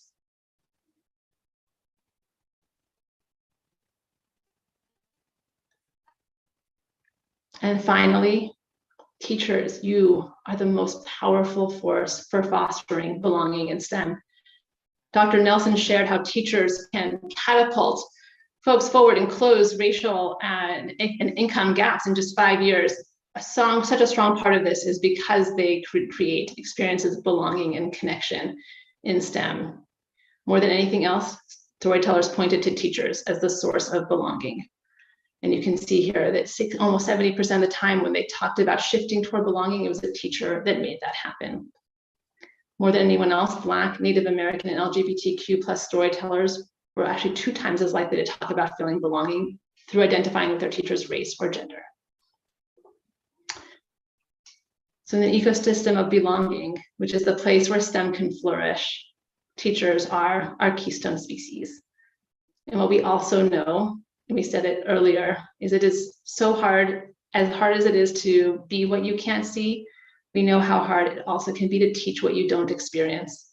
And so we know how important it is for us to be supporting and cultivating environments, teachers where you feel that you belong and can thrive so that you can create those experiences for your students. Thank you so much. Thank you, Talia. That was powerful and beautiful. Thanks for sharing. Next up, we have our panelist, Joy Deshawn Merritt, an associate professor of science education at James Madison University. Joy. Hello, everyone. I am honored to be here to speak with you. The most important, impactful persons in my life that got me into education have been teachers, and especially science teachers. My own background comes from being a student in public schools, and I've continued my own work in public schools, whether it's through my research or what my role is now. I get to prepare future elementary teachers to teach science in the equitable and inclusive classroom. And with that, I try and prepare them to think of science teaching as systems of resources, systems of learning, and that if you think of the families, their peers, the schools in which they are teaching, the neighborhoods in which those schools rest, as all part of making science more come alive for our students as vitally important. And so we also want to then provide access to learning of science to all of our children, because we know that students in our most marginalized schools have even fewer opportunities to engage in meaningful and powerful science learning than their counterparts in more privileged schools. And so I wanted to take a different approach in that I don't want to present anything to you, but I want to share with you something that I have my students do at the end of each semester of my course. And that is to write about what their vision of science teaching is and what it means to them by the end of the course. And so this is just a sample. I just grabbed one random statement of a student's future thinking about science teaching to share with you. And so this student said, science is just as essential of a skill content area as literacy and math, but is never treated as such. I see how the time designated for science in elementary classrooms continues to decrease, which is alarming. Elementary students are participating in math and literacy every day, but science and history 1 to 2 times a week, if that. This sends the idea to students that science is less important, which is an extremely big misconception. Science encompasses a wide variety of essential skills and understandings that students need to make sense of the world around them. I believe that elementary students need a strong foundation of big science ideas. This is how they will come to understand natural phenomena occurring every day. The amount of students who say, I am not good at science, or science isn't for me, is disturbing. Good science teaching enables all students to feel like they are welcomed, worthy, and able to do well in science classrooms. All students learn differently, and a good science teacher will accommodate for that. A good science classroom is equitable and accessible to every single student who steps foot into the room. Following this description, there should only be good science teachers, because no one should sign up for such a big responsibility if they are not prepared to provide the science education that young students need and deserve to have. I can ensure that I provide good science teaching to my future students by differentiating my instruction and providing a variety of opportunities and ways for students to show what they know. I have learned how to be a hands-on and minds-on teacher, provoking students to think and explore natural phenomena. Good science teachers are able to provide natural and authentic opportunities for students to engage with big science ideas. Students should never feel like science can only take place in a classroom or in a lab, especially since so much of it happens around us all the time. Students should be able to move around, go on trips in the community, explore the outdoors, and just get messy with science. Students need experiences to help bridge their understanding of what science truly is, because it is often narrowed down into negative stereotypes. I will welcome my students into the classroom with an inviting smile and reinforce the expectations of the classroom community all throughout the school year. Having an equitable, inclusive classroom community should be a high priority for good science teachers. The classroom community sets the tone for how students engage and participate in lessons and activities. If the room does not feel like a safe place to share, then students will not. There should be a variety of different modes for students to express themselves and share their thoughts and ideas with the class. Good science teachers want the classroom to be close enough that students feel comfortable sharing their misconceptions instead of feeling excluded for not being the quickest person to respond or always have the right answer. We should show students that a lot of the times there's more than one correct answer, and that is why having all of the students' ideas is so highly valued. I will use the knowledge and culture that each student brings into the room as a resource in implementing best practice. A good science teacher knows that students' ideas teach the teacher so much about the way students think and the way they should be taught. Good teachers will make note of how they can best reach each student and of misconceptions that need to be changed. Those natural and authentic experiences will allow for students to change their own minds without having a teacher force ideas upon them. When I provide choice, students will want to learn and be eager to understand more about things that were once confusing. I will know students have learned by assessing them in a variety of ways that let them present themselves in the best, most comfortable way possible. I will never be perfect. I will make mistakes. But what will make me a good science teacher will be that I use the good and the bad to always strive to be better. A good science teacher is not complacent in their practices because science is constantly changing. I will have to adjust my lessons and instruction methods to best suit the needs of students in the world. I will not only be teaching students, but be molding the future of the world.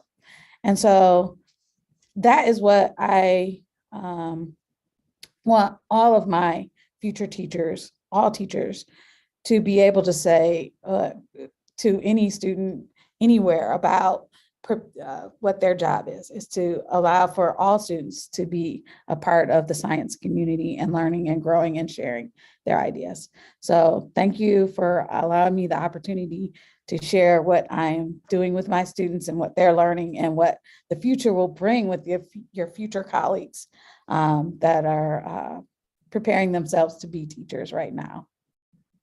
Thank you for that perspective. I think that adds volumes to our conversation. And from the chats, I feel like everybody, the excitement's in the air. And I mean, thank you so much, Dr. Merritt. So last but definitely not least, I want to introduce our colleague, Mimi Lofton, the CEO Emerita of the National Alliance for Partnerships and Equity. Mimi?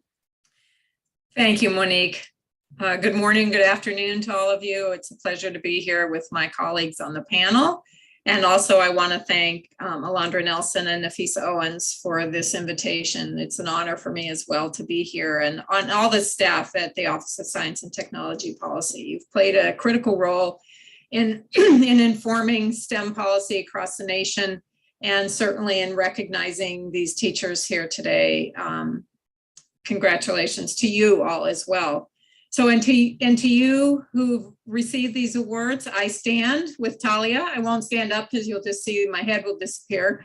But I stand with all of my colleagues here to recognize you. And I think the theme here, all of us have talked about the fact that winning these awards places you in a position of respect in your community, puts you also in a position of responsibility as a leader in STEM education in your school and in your communities and across the nation. So the good news is you won this award. The next news is that you have lots to share with us and with the world, and you know, stepping up to that plate will be really, really important. The theme of today's panel is, what does educational equity in STEM look like? And when I reflected on that question, I said to myself, you know, the work that we do at the National Alliance for Partnerships and Equity focuses on primarily providing professional development to teachers across the country, but we also do a lot of policy work with state education agencies.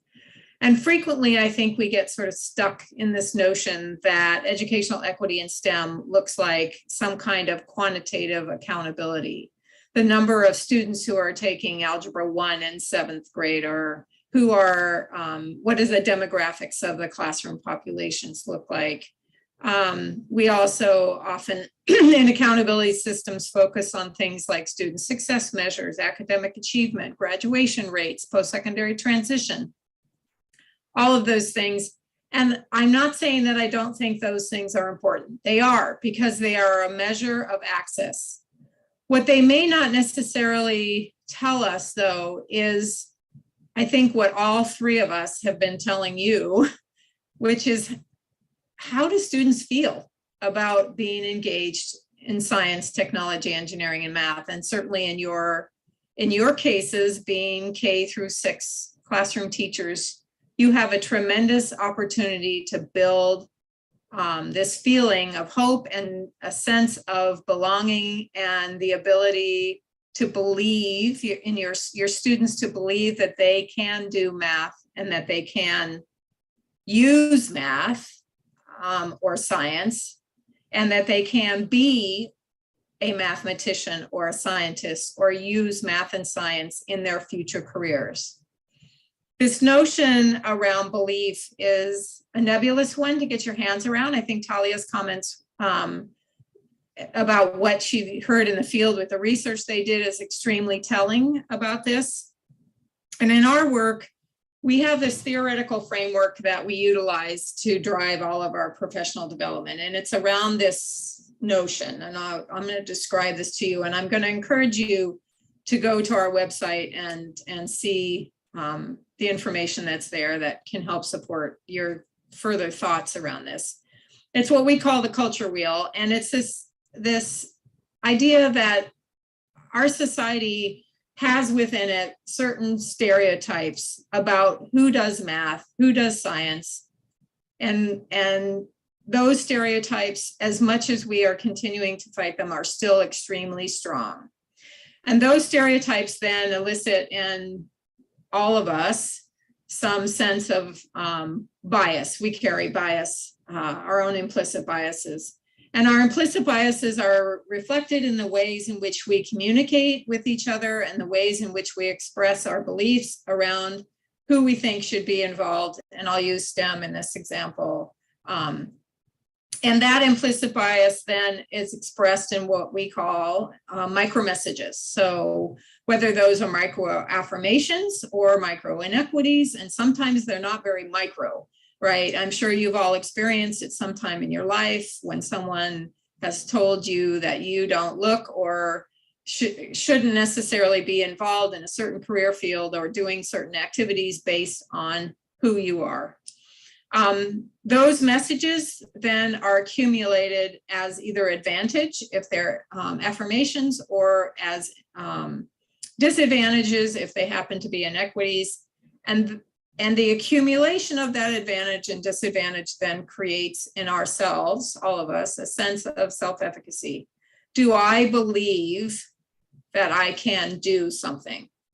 And is that belief then affects my behavior, the way in which I act, the way in which I engage with the world, the way in which what career I pursue, etc. And that behavior then continues to either reinforce the stereotypes that we have in our world or begins to break them.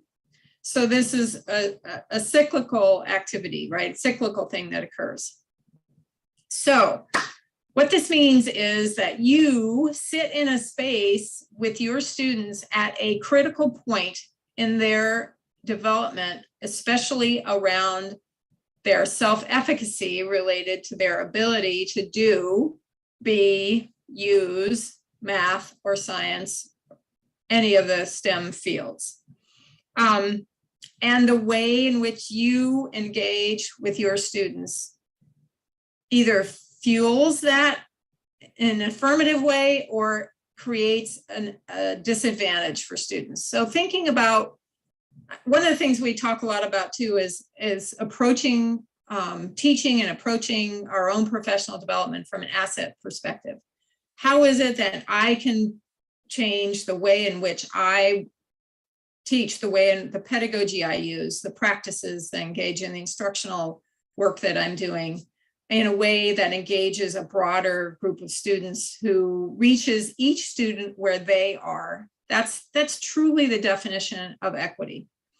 And so it's not about changing students. It's not about fixing your students. It's about how do we, as adults in the system, those of us who are engaged in this work, create an equitable environment where every student feels like they belong, that you're creating a community of support, a community of caring. All of those things are so critical. And you are a role model. Do you ever say, oh, I'm not that great at this to your students sometimes? You know, it's so important that you also express your own belief in your ability to do, use, and be a math person, a science person, however you define that. I want to also just challenge you to know that content expertise is not enough. And what I love about the award that you've received is that it really looks at so many more things than your knowledge in math and science. How you teach is as important as what you teach, maybe more important than what you teach. And in closing, I just want to give you three things to think about as you launch off into your action planning. The first one is, how do you encourage failure with your students? Failure is an important part of learning. When your students fail, it's just they don't know something yet. They're getting close, and failure is a critical part of that process. Create a community of care in your classroom. Really focus on belonging and how your students are engaging with you as an individual, as a person. And lastly, invest in your own professional growth. That's critically important. I'm going to pop a couple of resources into the chat for you, and hope that you'll do some exploration on some of the things that are on our website, and I'd encourage you to go there. And I just want to say to all of you, you are amazing. You are in a critical point in your students' lives, and the best of luck to all of you. And thank you. Thank you, Mimi. I feel like that was a charge. Go forth and do that. That's really great points right there. That even, brought up memories for myself. So my mom's a retired teacher and then school psychologist. And I know for me, I grew up in a Black community in the islands. And so I had a science project in 6th grade, and what would later be my physics teacher in high school helped me in my project in 6th grade. That got me interested in the sciences. And then by the time I got to high school, my AP Calc teacher, I was like, yeah, I'm good. And so the power of a teacher is not just in your expertise, it's in how you relate to your students and how you empower them to feel like they're capable of doing it or not. And so I love your points about self-efficacy. I love your points about charging up our teachers to empower our students. I loved how you're talking about student voice. I love us thinking about student-centered learning, how Dr. Merritt talked about how we empower our pipeline of teachers coming up, right? So With that being said, there has been such a wealth of information. I do not want to deprive you guys of the opportunity to ask our presenters questions. So if you have any questions, just pop your hand up and I'll try to get to as many as I can in the next couple of minutes, okay? Do we have any questions from anyone?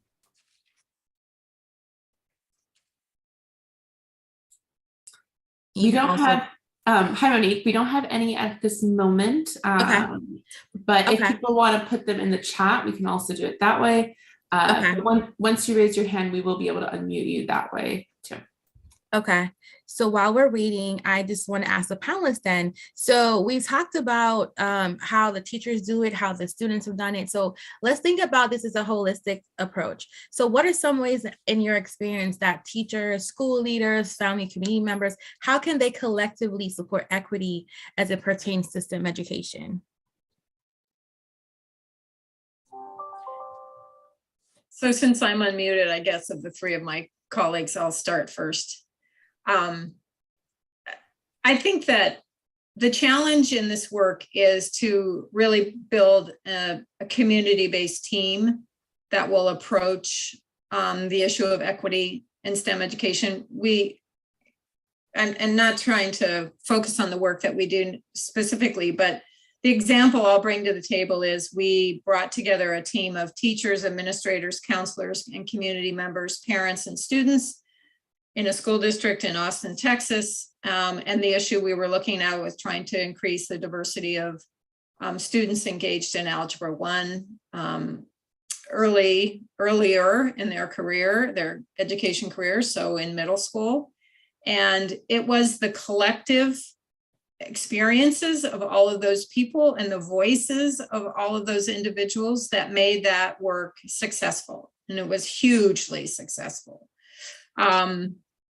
What we frequently do is we sort of get into our own silos, and I think we often don't realize, and I want to say that student voice is the center of that, because as adults in institutions, it doesn't matter what we're experiencing. What matters is what our students are experiencing, and we have to hear from them to really understand what the root causes are that are creating barriers for their access, their success, their belief in themselves. So that would be my encouragement.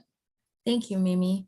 I'll also add to that. I know we do a lot of work around family and community engagement, and oftentimes teachers don't feel like they're equipped to engage with diverse families. So thinking about how do we incorporate the parents and families as partners, as advocates, as teachers in the home, without negating your duties, right? So thinking about, you guys have a huge responsibility. When I say thank you, I grew up with teachers my entire life. So I was at school and we wouldn't leave till the last student left and all kinds of things. And so we are close to time. So what I want to do is ask the panelists to give us one really quick final thought. Monique? Yes, ma'am. Just want to let you know that Doug did have his hand up. Okay. Should I take it? Do you want me to hit it? Where's Absolutely. Doug, if you're able to unmute, we'd love to hear your question. Thank you. I know we're close on time. I didn't mean to catch us near the end. You just spoke at the end of what you said just now about belonging. And Ms. Milgram Elcott, you had a slide in your presentation, I don't know if you still have that up to share again, that had things that students said, I believe, in the data you collected that indicated and that made them feel like they didn't belong, if I'm remembering how that was sorted. Could you share that again, if possible? That was, we talk a lot about equity in outcomes, equity in access, but I hadn't heard a lot of discussion before today of equity in belief or an equity in sort of mindset, and thought that that was really cool. And I've just heard a couple of you speak about that. I wonder if we could see that slide again. I didn't chime in time to ask for it last time. Yeah, this one. Where did you collect these from again? Where did the students who offered this information come from? They came from all over the country, 33 states in the District of Columbia, and all of the students were between 13 and their 20s. And 82% of them young people of color. And they came to us often through other folks, either through organizations they worked with in the out-of-school space or in schools, in community-based organizations, or through friends and friends of friends and sort of networks of trust. Well, I just snipped it so I can keep it. That was a really big eye-opener for me. I want to thank you for sharing, and for the others who spoke about it as well. I'm so glad, and I'll just put in the chat the Uncommission website. It's just theuncommission.org, so that folks can see and actually read yourselves some of these incredible stories. Thank you. All right. So that being said, I will give you all a 30-second commercial final thought, inspirational word from all the panelists to close us out. Talia, I still see you on my screen. And so do you want to just go ahead and take it first? Will do. I think we know in our guts, and Adrienne Marie Brown teaches us this, that things are fractal. We know this also as people who love science and math, that what is small is large again. And so if we're understanding from students how much they yearn to experience classrooms of belonging, to know that they matter in STEM, that they have a place in STEM, and that folks see them there and believe in them there and believe in their futures in STEM, we also know that that means that you teachers need to feel and experience that too.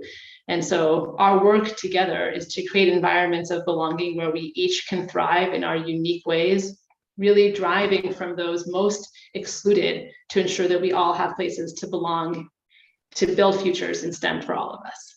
Thank you. Dr. Merritt? I just would say that to remember that science is, not science, but just when we think about STEM, that it's that systems thinking for me, that part of belonging is recognizing the family, the community, the school, that all of these feed into our students' learning, and that when we make students feel that they are a part and have access to learning, and we believe that they can be successful, that we empower students to share their voice and to be a part of the curriculum, that science and math and STEM become alive. Thank you, Dr. Merritt. And then finally, but last but not least, Mimi Lofton. Well, I'm inspired by all of you. And I encourage you to invest in yourselves. Take time to build your expertise, especially around your pedagogy in relationship to creating those environments of belonging. That to me is what educational equity is about. And I encourage you to do that. I put in the chat a link to our, we do an educational equity summit every year. It's in April. So join us there, and remember you are change agents of lives, and take that responsibility to heart and help us who are doing the work nationally across the country and building systems change to meet you in the middle. So someone put something in the chat about the ways in which we measure accountability. Will that ever change? It's a really good question. And that's where we have to do the work, and we need to hear from you. So good luck with your work. Thank you. Thank you. So thank you to all of my panelists. Thank you to all of the attendees. Congratulations again. Thank you for being amazing. And thank you to Nafisa for the opportunity. With that, we're going to wrap up today's panel. Thank you guys and have an amazing day. So next we will begin a panel where we will have two distinguished PAEMST alum speak to their perspectives on what has happened since they became a PAEMST awardees, the impact that the award has had on them, and how they have kind of used this voice at a national level to support equity within their classrooms, schools, communities, but not just for the students that they teach, but also for the colleagues that they share, this responsibility to support equity and inclusion in the school as well. So our first speaker is Dr. Melissa Collins. She is an amazing person who I've had the opportunity to know for many years, and I don't think her bio really speaks enough to the accolades and awards that she has received, some of those at a global level. And so again, it's my pleasure to have her give her remarks at this point. Melissa?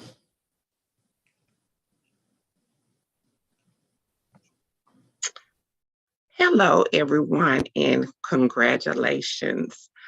I just want to say that the work that we do as teachers is important because we prepare our students for the world.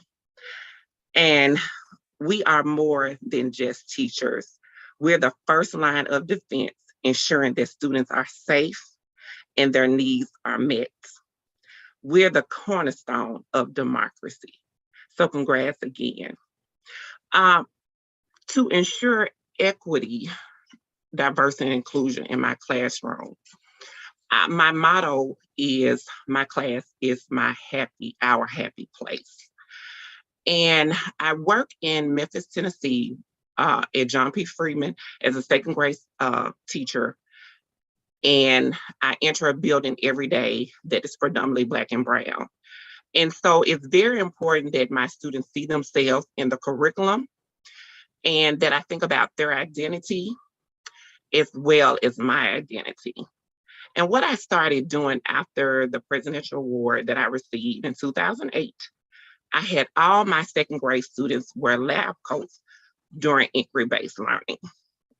I also ensured that I invite professionals that look just like them to inspire them to add value to the STEM workforce. About 3 years ago, I implemented a white coat ceremony, and I have 20 STEM professionals that I work with. I have one mentor in the STEM field. She mentors me, and those other 20, well, we have more than that now, so many, that help mentor the students. We meet monthly, and they hear from those STEM professionals. Also, I work with my colleagues. And on last year, I worked with Geotech, an organization, and they help to sponsor project-based learning PD, where the staff was included in that training. And so our STEM motto is STEM is for all. And so we have STEM festivals and career fairs that expose students to professionals of colors in a wide variety of fields. Some students use their platforms like Empatico because it's also important that they learn how to appreciate others that look different than them. And we work with Stanford Harmony to implement SEL because it's really important during these unprecedented times. And a couple of years ago, I worked with some teachers and we went to Washington to work with Smithsonian Science Education Center. And that's where a summit is held to build a coalition for attracting and returning diverse STEM teachers in the workforce. I also work with Shell and NSTA to work with those young teachers with the Shell Urban Development Award. And we look at different challenges and we come up with a wish list, what we would like to see. And we work on trying to implement those things in the school. And Nafisa, one of my recent accomplishments, I just wrote a book, Teacher Leadership Journey, where we look at the growth and success of a teacher leader. And I had the opportunity to work with 3 to 4 PAEMST awardees, and where we share how we grow, we continue to grow and succeed as teacher leaders. It's very important to make sure that students who are the minority students see themselves, and so they're able to be successful. And so I continue to allow people to come in to inspire them and also to create a platform for them because their voice is important. Again, congratulations. Thank you, Melissa. Our next speaker, Bruce Wellman, again, another alumni who I've had the pleasure to know for many, many years. Again, his bio, I think, does not do him justice. He has had a voice at the Department of Education. He has been engaged with the National Science Foundation and in a multi-agency effort as well around the STEM Education Advisory Panel. So again, it is my pleasure to introduce Bruce Wellman. And Bruce, again, thank you so much for joining us and sharing with us your reflections on being a PAEMST alum and the things that you have done to support equity and inclusion in your work. Well, thank you so much. I have my white jacket on. I didn't know, but I'm actually, I had to, I'm asking for forgiveness, not permission, because I sent my students to a lunchtime that's not the standard time, but I asked them all to be on the down low. So we've got some time, but if I have students coming back in, you'll know what that's like. First of all, I just want to so congratulate you on this wonderful honor that you've received. And it truly is an honor. In this time of, when we don't necessarily hear a lot of positive things about education, you are that positive influence. So just kudos to you. And I thank you so much for your work in producing high quality STEM education at your little part of the world. I want to encourage you now too, as an award winner, you now, I want to strongly encourage you, you don't need to ask to be at the design or decision table about education. Like, you have earned a place there. And remember, if we're not at the table, we might be on the menu. So we need to make sure we're at the table and having this opportunity to really say, where do we need to move as a profession? So for me, one of the benefits has really been trying to think as a systems thinker and how I could use that beyond just my classroom. Now, I'm still in the classroom, but I begin to be able to use my position and my award as a PAEMST awardee to be able to ask some tough questions and also participate in some great things. I participate with a number of things with 100K and 10. Great organization, a great way to network. I also, after being an award winner, decided to say, hey, I'd like to be one of those reviewers. Now, first of all, I'm like, I don't have my doctorate. Can I really be a reviewer? But what's really powerful about this is the National Science Foundation has some particular programs that are designed directly at the discovery research in K-12 education. Also the NOICE program. And what's powerful, I became reviewers with these, and I said, you know, hey, they really need to have the teacher voice when they're trying to design research. And you look at it as a teacher, go, wait, this is going to be problematic. You get a chance to really have an input of how NSF is investing in research that will impact our lives. The second thing is, I also got to the point where I said, hey, do you know what? I think I could come up with some better ideas on these research. Like, these research questions aren't interesting to me. And I literally cold called and said, hey, do you know what? My name's Bruce. I'm a high school chemistry and engineering teacher, and I've really got some ideas that would you want to maybe partner with these? And so I started calling around. I also went to the national presentations, and I'd be able to network and be able to say, hey, why don't I be at the design table for the research? Fortunately, you have to have perseverance. It was the fifth time, the fifth project, but I am now currently a co-principal investigator at a National Science Foundation research project in the DRK-12, focusing on how we can help high school science students develop their engineering problem framing. And so for me, I'm living the dream with that, but it really started by my willingness to step up and say, I'm not going to wait to be asked. I'm going to start asking the questions. And so for me, I think as I reflect on this whole area of diversity in education, especially within our workforce, because of some of the positions that I've been at, and because of this award, it has allowed me to, first of all, ask some tough questions. One of the first things I think as a white male, I have had to make sure that I do is educate myself about race, about within my country as a history and the current status. There were important books like White Fragility, and right now I'm going through the 1619 project, that these tools helped me to open my eyes to things I had not.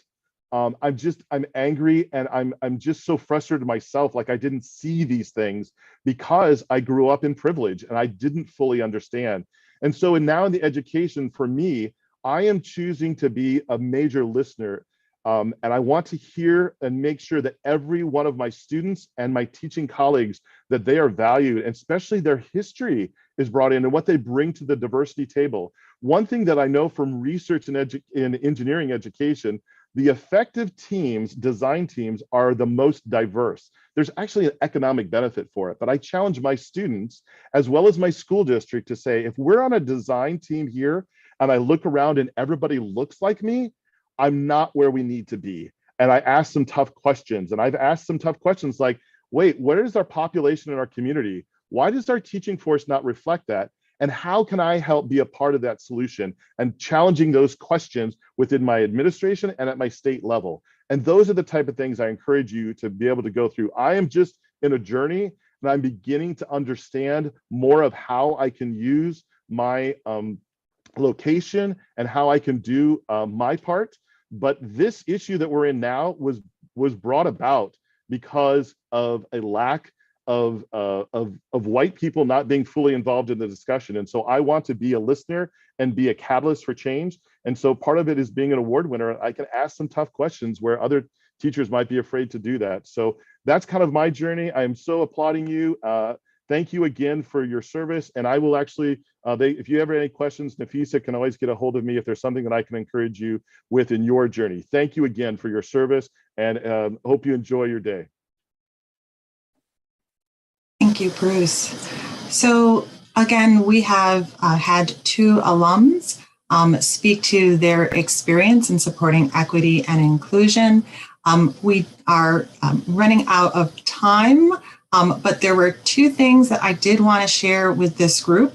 Again, there are the individual activities that we can do to support equity and inclusion, but also there are the things that we could look at and consider at the state level. And that is part of the reason why we have invited the state coordinators of the PAEMST program to join the conversation that we're having today so that they can be partners in the discussion around what could be done to support equity and inclusion in your work.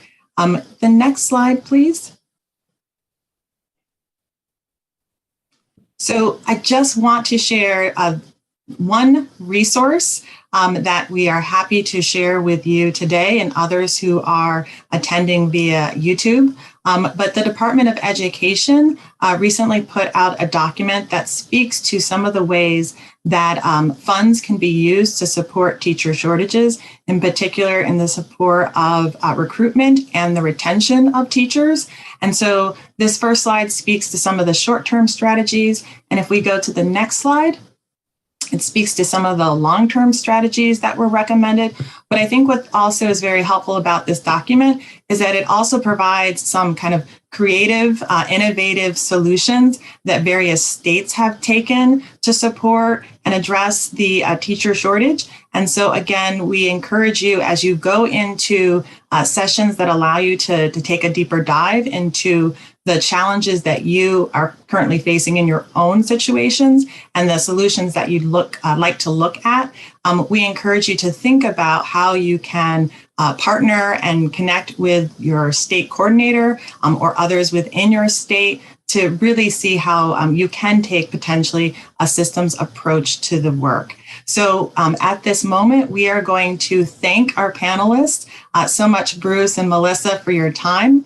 We're going to take a pause on the live streaming, and we are now going to move to the Smithsonian institution so that they can lead the next session, which is when you all will have an opportunity to go into breakouts to continue the discussion. So thank you everyone who has participated on the live version. But again, we are going to now go offline. And again, Dr. Carol O'Donnell and Dr. Amy D'Amico will now lead the presentation. So thank you.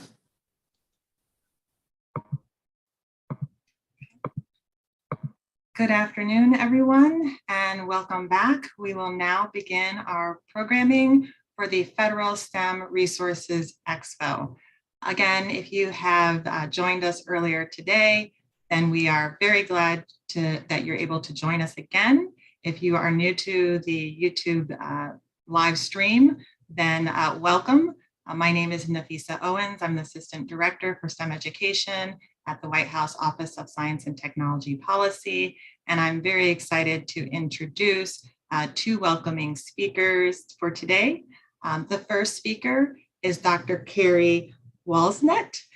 Dr. Carrie, I have to say she is a colleague, and so it's very hard for me to say her last name when I'm always referring to her as Carrie, but she is the Deputy Director for Health and Life Sciences at OSTP. She is a phenomenal leader for our organization. She is there to advance the priority presidential efforts, including pandemic preparedness, health systems, and health equity, and she is accelerating innovation to patients. Prior to OSTP, she was an acting chief of staff to the director of the National Institutes of Health, as well as an NIH Associate Director for Science Policy and director of NIH's Office of Science Policy. Please take a moment to read her bio. It is a long day, so I know not all the words that are coming out of my mouth may be resonating, but please, I encourage you to listen very carefully to Carrie's remarks. We are very grateful that she is able to join us today. I am so happy to be here and honored to be with all of you today. I have two young kids, and so I spent 1.5 years eavesdropping on Zoom school. And so I know full well there is not enough gratitude in the world to express thanks on behalf of the nation and all of us to professional educators. And I am really sending out the hugest congratulations to awardees. I want to give a special shout out, being a health and life science person, to all of the life science teachers out there, those of you teaching biology and biochemistry and biostatistics, and to all our federal partners providing resources. Biology is hard. There's a lot of vocabulary, there's a lot of labeling, but if the pandemic that we're living through has taught us nothing, it is that biology is incredibly important. We've really seen over the past couple of years that science at the end of the day can save lives. And since we know that scientists and doctors and public health workers do not arise from out of nowhere, I'm going to extend that to say that science teachers and math teachers and professional educators in health save lives. And so thank you for everything that you are doing out there. I just want to end with a very brief personal story, which is to mention Ms. Kellyanne Papastavros. She was my 3rd grade teacher who loved teaching science. And I have a very strong and distinct memory of the day she showed up in the classroom with an incubator full of eggs and held one up to a flashlight so that we could see the chick embryo incubating inside. Fast forward 20 years, and I am walking away with my PhD in reproductive biology and animal science, a field in which even now there are not a lot of women, and so that's my personal way of saying that.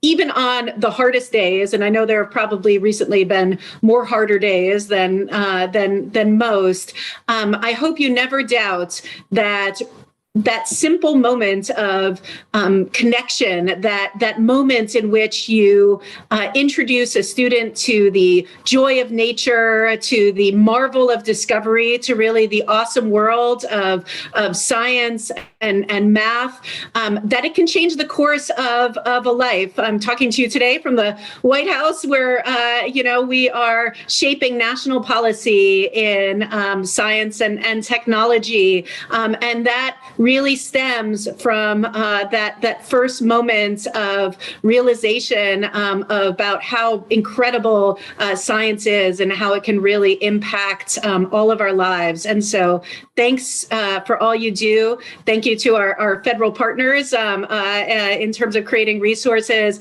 and congratulations again to all of the awardees. It's really just an honor to be here with you today. Thanks, Carrie.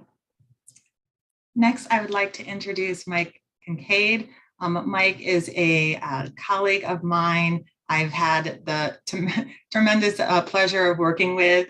We meet every Friday morning at 8:30 to work on, the priorities we have around STEM education through interagency collaboration. So again, it's a pleasure to introduce Mike, who's the Associate Administrator for STEM engagement at NASA. As his bio notes, he oversees strategic direction and leadership for NASA's STEM engagement functions, which attract and support engagement and involvement of students in the realization of NASA's unique missions. He has served NASA for 30 years, first joining NASA's Johnson Space Center in Texas as an intern, and then working in various capacities over the years with NASA. A bachelor's and MBA, and he is a consummate professional that I've had the pleasure of working with, particularly the passion that he has about the work that he does. Can't say enough about the pleasure it is to work with Mike. Again, Mike, thank you so much for joining us today. Hey, thanks, Nafisa. I really am glad to be here. And really, let me just say that I'm here on behalf of NASA, but I'm also here as a co-chair of FC STEM. Nafisa and I and a colleague from National Science Foundation, we work with federal agencies, 15 different agencies across the federal government, looking at ways that we can help educators and universities make a difference in our community. From NASA, our perspective is, how do we use NASA's mission to inspire kids? And while that's a lofty goal, and while that's a cool thing, at the end of the day, it only happens with educators like yourselves in classrooms talking to kids. And so I just want to say thank you, on behalf of the astronauts and the managers and the scientists and the engineers that all work at NASA and across our field centers. Thank you for the work you do. You are truly creating the next generation. There may be someone in your classroom who will be a future astronaut, a future flight director, a future scientist, and thank you for that. And I'm excited today because you're going to hear from April later on today. While there's lots of cool stuff going on at NASA, shameless plug, stem.nasa.gov will help you find all the different ways that you and your classrooms can join with us. Today, we're going to unveil something that we have not yet released to the general public. We held off and are going to use it later today. And April's going to tell you more about that, how you can connect with our aeronautics side of NASA, the first A at NASA. So with that, I'm going to say thank you to Nafisa. She is a great colleague, and we do meet almost every Friday morning and have for the last almost 5 years. It's something that we really do value. How do agencies come together to make a difference? And really this effort today, where we bring in different agencies to talk to the educators, is one of those examples where we can all come together and really make a difference. So thank you again for your work, and thank you for your passion, and thank you for making a difference for our nation. Thanks, Nafisa. Thanks, Mike. So now we will go ahead and have our three presenters. I will provide an intro, and then they will have an opportunity to showcase the resources that they are sharing with you today. First, I'd like to mention from the CDC, Kelly Cordera. She is an epidemiologist at the CDC, serving as a lead for their educational student programs and partnerships. And just to say, she has designed and directed programs to equip K-12 teachers with public health knowledge and resources. Please take a look at the tremendous efforts that she has made over the years to support CDC's efforts, as noted on her bio on the screen. But especially, I want to just thank her for joining us and sharing the tremendous work that CDC is doing right now around its, and I won't say the name. I don't want to let the cat out of the bag, but just want to say I'm tremendously happy that she's able to share this resource with you today. Next, we also have, again, as Mike had mentioned, April Lynott. She is representing NASA, and she has been an educator at the formal, informal, and federal agency level for over 20 years, currently serving as the STEM integration lead for NASA's Aeronautics Research Mission Directorate. She is collaborating with many inside and outside of NASA to bring the communities and the aeronautics work together. And she is supporting aviation and workforce development initiatives, particularly as it relates to career and technical education opportunities. Again, please review her bio that is provided on the screen. Incredibly excited to have April join us today. Again, very excited with the resource that she will be sharing during her presentation. The next speaker, we have two individuals coming from the Smithsonian Science Center, Science Education Center. Again, Carol and Amy joined us earlier today during the symposium, but we have the benefit of having two more colleagues joining us now. They'll be sharing a resource that they have recently launched. Lori is the Division Director for the Curriculum and Communications office within the Science Center, and she is directing and overseeing the curriculum, their digital marketing teams there to support the innovative and renowned curriculum and award-winning resources that the center has. Prior to that, she was a VP Director of the Education at Wiley, overseeing their global publishing strategy and the creation, launch, and implementation of their groundbreaking educational resources and courseware. Again, we are so excited to have Lori join us today with her colleague. And that next slide will speak to Logan. Logan Schmidt is the Senior Science Curriculum Developer at the Smithsonian Science Education Center. She has been there at the Smithsonian learning, it says as a young age, that she likes science and supports the communication of science through people, following this. And it says, spent the last 20 years pursuing that passion. I'm guessing that is like since birth. She has been doing that. And I also want to say that, we are very pleased to have both of them coming to talk to us today about the work that they have been doing, the passion that they have about this work. And again, I'm very excited that you will have a first chance opportunity as awardees to be able to hear all three of the resources that are being shared with you today. So without further ado, I'm going to have Kelly go ahead with the CDC to share the exciting developments that they have for you today.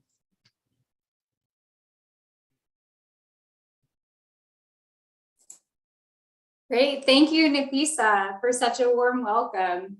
Welcome, everyone, and good afternoon. As Nafisa mentioned, my name is Kelly Cordera, and I am an epidemiologist at the Centers for Disease Control and Prevention, where I lead student programs and partnerships within the Division of Scientific Education and Professional Development, including the CDC Science Ambassador Fellowship for middle and high school STEM teachers. I also help lead STEM at CDC efforts.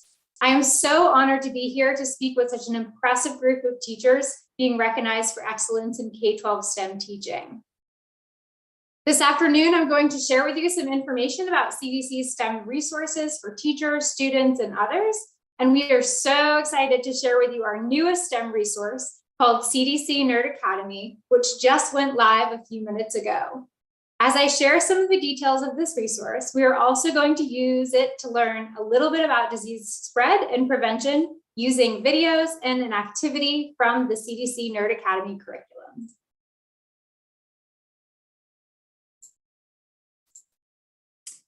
At CDC, we are working to inspire the next generation of STEM learners to pursue public health careers.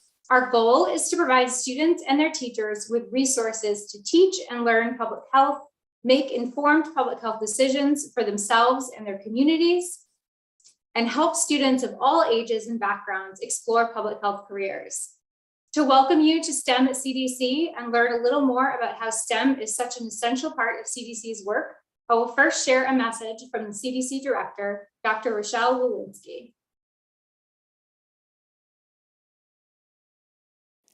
Welcome to STEM at CDC. Here you will find resources for everyone, from teachers and students to those considering a career in public health. Public health is about using science and data to protect everyone and every community from health threats. In short, it is the science of helping people. And CDC is the world's premier public health agency, charged with preventing disease, prolonging health, and saving lives. Here at CDC, we have almost 170 different job categories that draw on the academic disciplines of science, technology, engineering, and mathematics, making STEM an essential part of CDC's work to protect the health of people and communities here and across the world. Talk to someone who works at CDC, and you might meet a scientist identifying new pathogens in laboratories, an epidemiologist, also sometimes called a disease detective, racing to find the source of a disease outbreak, an informatician visualizing billions of data points, a communicator crafting vital public health messages, or an engineer understanding how built environments, from stairways to highways, can affect our health. We are in a new era in public health, and CDC needs skilled, diverse, and educated people from all backgrounds to join us in our public health scientific mission. You never know where your path might lead you as you discover doors to careers never imagined. My own educational background in biochemistry and molecular biology, and then later in medicine, prepared me well for a future in public health. Whether you are a teacher, educator, student, public health professional, partner, policymaker, communicator, or someone who is just curious about our work at CDC, I hope you'll find this site and its resources helpful on your STEM journey. We are excited to welcome the next generation of STEM learners to public health. To help you discover STEM at CDC, we have compiled our STEM resources on a website for easy access to a wide variety of programming for students, teachers, and college students and professionals. For students, we have some great comic series, free apps, and more. We also have information about the CDC Museum Disease Detective Camp and their online Public Health Academy summer course, where students can role play as disease detectives and other public health experts. For teachers, we have turnkey lesson plans and resources covering a wide range of STEM topics in public health. We also have information about our CDC Science Ambassador Fellowship and regional trainings, where teachers attend in-person training with CDC to learn more about how to teach public health in the classroom. For college students and professionals, CDC provides over 60 different fellowships and training programs to provide college students, graduates, and young professionals with real-world experience in public health, including those that focus on diversity and protecting the health of underrepresented populations, promoting health equity, and eliminating health disparities. The website also provides an overview of important questions like, why should public health be part of a STEM education? For students, can you see yourself in a public health career? How is CDC building an inclusive STEM workforce? And who does CDC partner with to advance STEM education? Today, we want to focus on one resource in particular. CDC, in partnership with the CDC Foundation, are so excited to share CDC's newest STEM resource with you. Designed by STEM teachers and CDC public health experts, the CDC Nerd Academy is a public health curriculum for teachers and educators to use to teach middle and high school students about public health, epidemiology, and related careers. The slides you see from here on reflect the whiteboard style used in the curriculum videos. The curriculum features 8 standards-based modules, each helping students answer a key public health question, such as what exactly is a pandemic? How does disease spread? Who is at risk? And more. Each module includes a detailed STEM lesson plan, educational videos, scenario-based STEM activities centered around a fictional, novel, emerging respiratory disease, or NERD for short, and career spotlights of public health careers. Modules 1 and 2 are ready for classroom use now. The remaining modules will be released next month. To learn a little bit more about why we created CDC Nerd Academy and what it includes, we have a short video to share.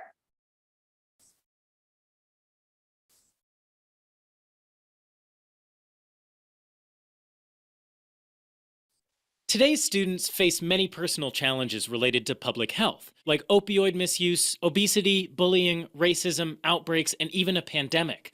Students are becoming more interested in learning about public health issues, and we can help them apply critical thinking skills to address real-world issues.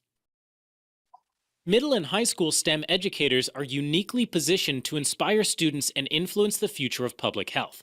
Early engagement is key to spark students' interest in public health careers. The CDC Nerd Academy is an innovative and standards-based curriculum that covers basic concepts in public health and epidemiology. Student activities are centered around a novel emerging respiratory disease, or NERD for short. Although NERD is fictional, the science is not. This timely and relevant curriculum is built upon data collected during the COVID-19 pandemic and is presented in age-appropriate, relatable scenarios. The curriculum's 8 modules are aligned with the National Health Education Standards and Next Generation Science Standards and designed with input from STEM teachers and subject matter experts. The curriculum includes modules that can be downloaded and used sequentially in a comprehensive series, reordered, or used as standalone lessons. Students will learn to answer critical questions such as, how does disease spread? Who is at risk? Why do laboratory testing? And more. Each module features an all-inclusive lesson plan, engaging instructional videos, and a public health career spotlight. A 2-minute teacher video demonstrates how to implement student activities. A 10-minute student video with whiteboard animation activates student learning. A career spotlight that brings to life relatable and diverse characters, each highlighting specific jobs in public health. We are calling on STEM educators and partners to help get this curriculum into middle and high school classrooms. Please use and share this educational curriculum to inspire students, to help them make more informed public health decisions for themselves and their communities, and to open doors to a world of careers in public health. Learn more and get the CDC Nerd Academy curriculum at bit.ly/CDC Nerd Academy.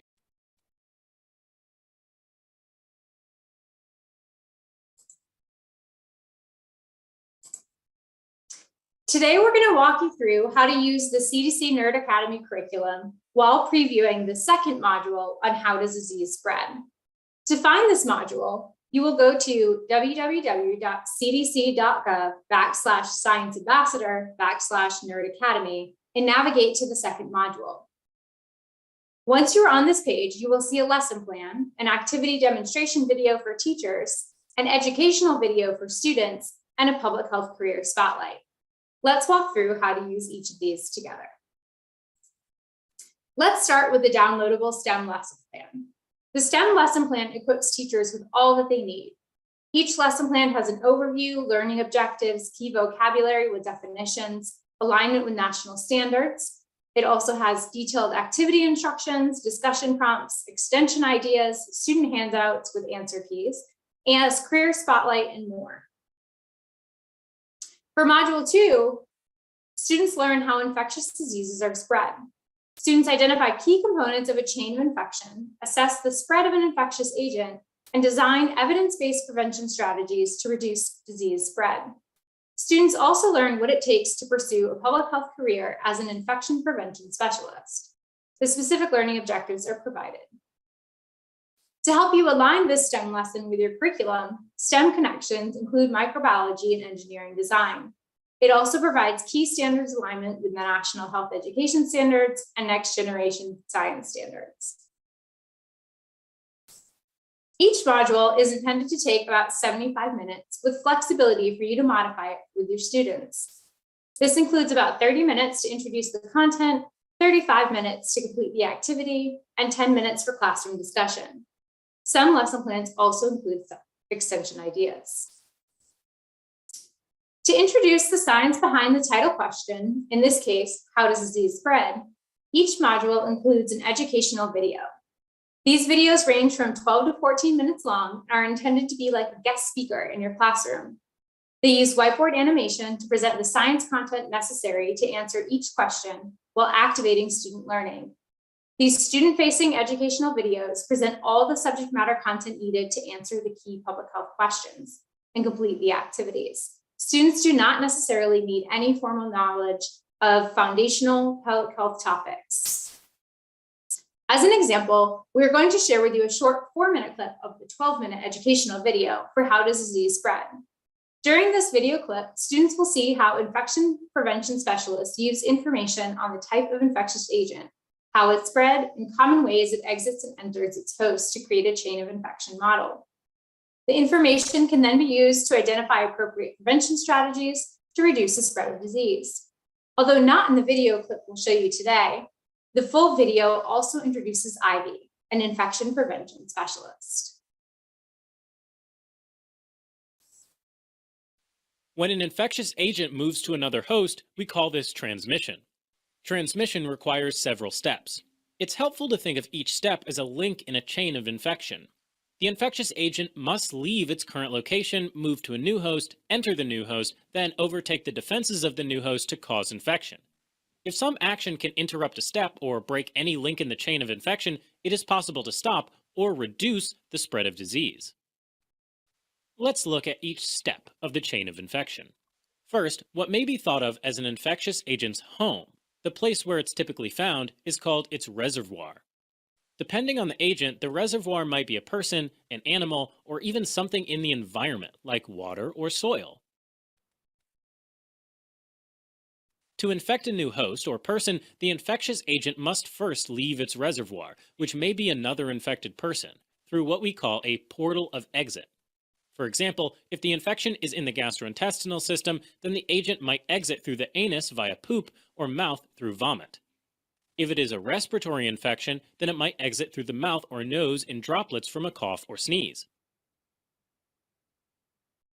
The way an infectious agent spreads between hosts is referred to as its mode of transmission, and a given agent may use more than one mode of transmission. The next link in the chain of infection is the portal of entry, or the way an agent enters a susceptible host. For some agents, the portal of exit and the portal of entry are the same. For example, influenza virus exits the respiratory system through the mouth or nose of the infected host and enters the respiratory system through the mouth, eyes, or nose of the new host. Once the agent enters the host, some hosts can resist infection, particularly if they've been previously infected or have been vaccinated. But many hosts are susceptible, which means they can get infected with enough exposure. For example, young children are susceptible to many different infections. However, not everyone is equally susceptible to a given disease because of differences in genetics, previous exposure, age, vaccination, and general state of health. So let's put all this together in an example chain of infection. The bacteria Salmonella is an infectious agent that causes what is commonly called food poisoning and leads to fever, abdominal cramps, and diarrhea. Salmonella is naturally found in the digestive tract of some animals, such as chickens. Salmonella bacteria can also be found in the reproductive tract of chickens and inside the eggs they produce. So its portal of exit is the chicken's cloaca, or opening where eggs and poop can exit its body. Chicken meat can be contaminated with feces during butchering and processing. A person eating contaminated meat or food items contaminated with uncooked meat juice may ingest Salmonella bacteria. Similarly, a person eating foods containing raw egg may also ingest Salmonella bacteria. In other words, indirect transmission can happen because the vehicle, the meat in this case, is contaminated. Juice from the meat can also contaminate other food items or utensils. The portal of entry is the mouth of a susceptible host. But several actions can prevent infections, such as using separate cutting boards to prevent raw chicken products from coming into contact with other foods, washing hands thoroughly after handling raw meat, cooking foods at proper temperatures to kill any Salmonella bacteria, and storing cooked food at the proper temperature to prevent any bacterial growth.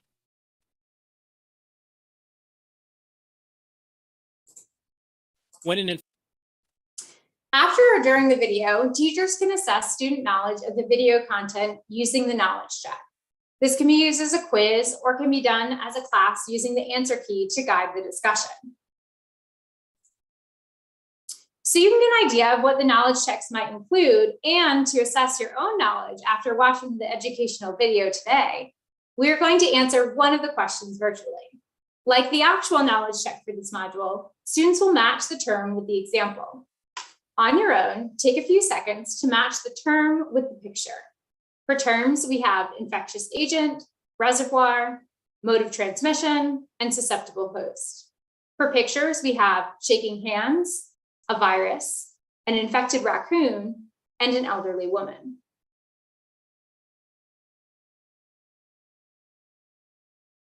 So to start, which of the images provided is the infectious agent?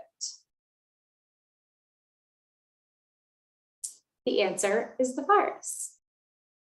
Which of the images provided is the reservoir? Answer is the raccoon, or the infected raccoon. Which of the images provided is the mode of transmission? Answer is shaking hands. And which of the images provided is a susceptible host? The answer is the elderly woman. Next, before you jump into the STEM activity, you can also discuss the role of Ivy, an infection prevention specialist, using our career spotlight poster provided.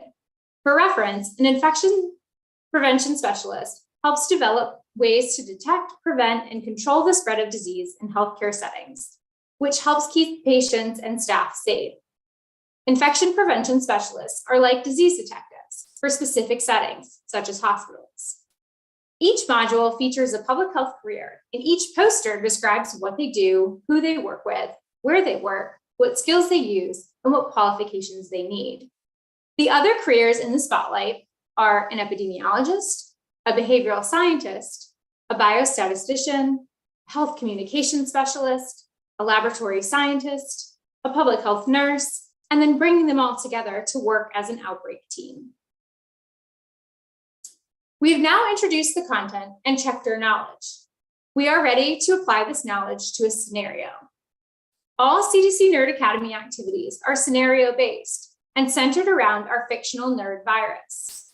Throughout the activities, it is important to know that although nerd is fictional, the science data, events, and information presented are loosely based on the understanding of COVID-19 prior to a vaccine becoming available. We have generalized some details for educational purposes. However, all scenarios presented are realistic and relatable. Detailed instructions on how to do each activity are provided in the downloadable STEM lesson plan provided with each module. In addition to the detailed instructions, we have also included an activity demonstration video. These videos illustrate how to teach this activity in a classroom setting. They demonstrate how teachers can prepare handouts and arrange classrooms for student learning and engagement. These teacher videos range from 2 to 4 minutes. As an example, we're going to share with you a video clip from the activity demonstration video for how does disease spread. After the video, we will then demo the second part of the activity for this module. In this 35-minute activity and 10-minute class discussion, students identify the chain of infection for NERD and propose prevention strategies to reduce the spread of the disease. Start this Think, Pair, Share activity by providing students with a NERD fact sheet. Provide time to identify key information that should be included in the chain of infection. Next, pair students to discuss their answers and fill in the graphic organizer. Then encourage each pair to share their answers with the class. Ask for student volunteers to record this information on the classroom version of the organizer. The next step is to arrange students into groups of 3 to 5 and provide a strategy cards sheet to each group. The students will start by brainstorming how people interact in the school environment and identify corresponding prevention strategies to break a link in the chain of infection to reduce the spread of NERD. Each group will choose 3 of their strategies, then complete and cut out the cards. For example, to complete the cards, students select wearing a mask as a strategy that will break a link in the chain after the portal of exit. A sample explanation is that the portal of exit has been blocked so the infectious agent cannot get out. Make sure students identify different strategies to break the chain at different links. Next, the students share their strategies with the class and tape their cards to the classroom version of the. In this 35-minute activity and 10-minute class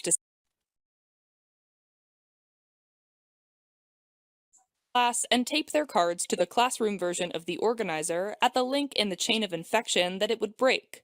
Spend the last 10 minutes wrapping up and reviewing how does disease spread.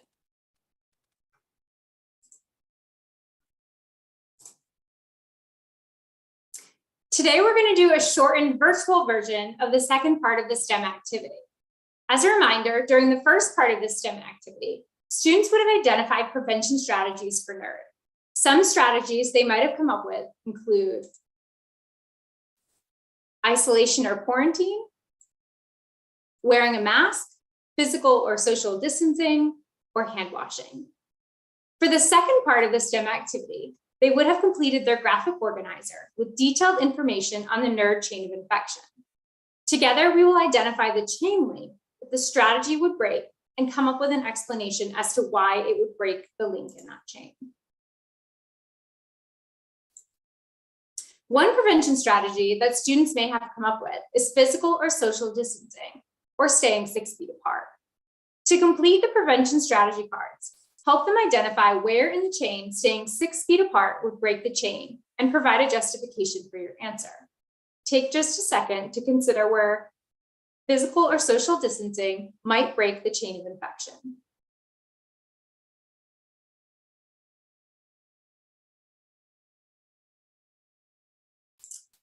This one would break the chain at the mode of transmission. Maintaining at least 6 feet of distance between others, especially when not wearing a mask, allows for respiratory droplets containing the nerd virus to fall to the ground. This can reduce the likelihood of respiratory droplets from being inhaled by a susceptible host. This reduces the spread of nerd by reducing direct respiratory droplet transmission. Let's try another. Take a minute to consider where in the chain you think wearing a mask would break it.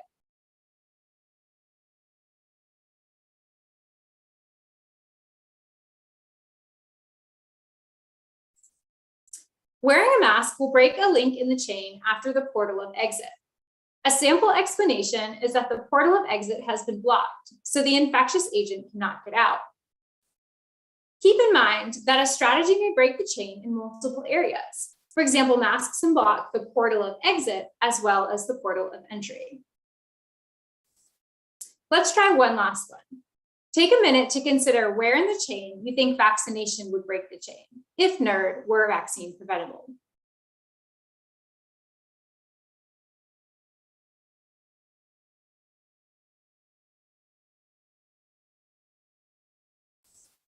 This would break the chain at the susceptible host.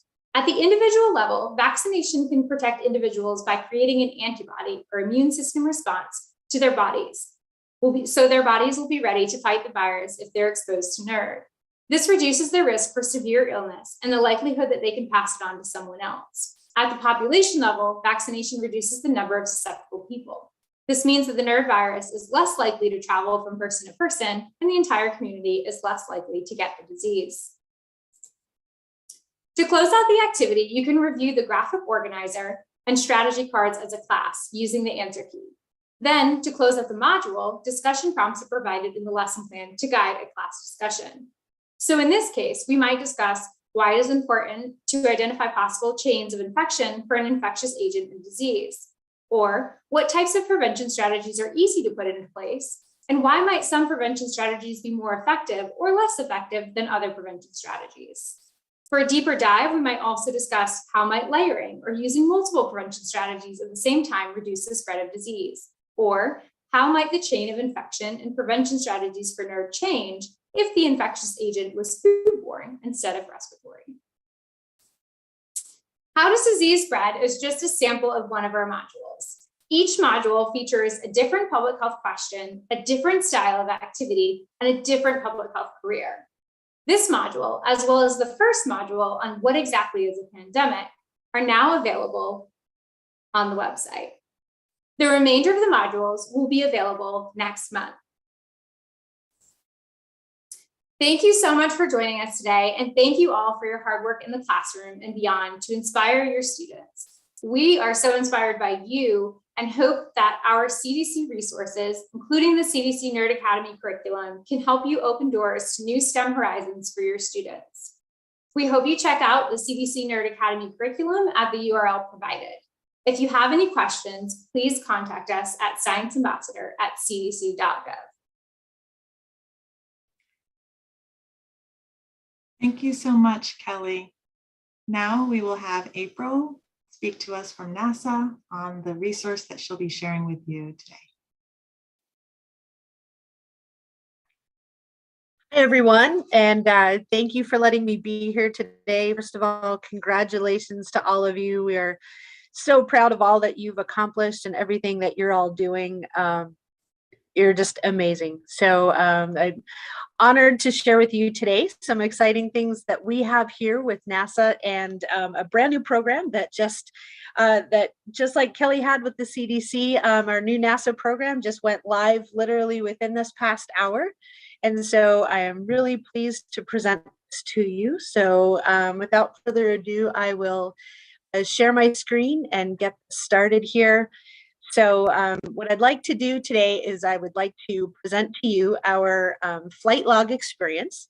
And so this flight log experience, as Mike talked about a little bit earlier on, comes to you from NASA's Aeronautics Research Mission Directorate.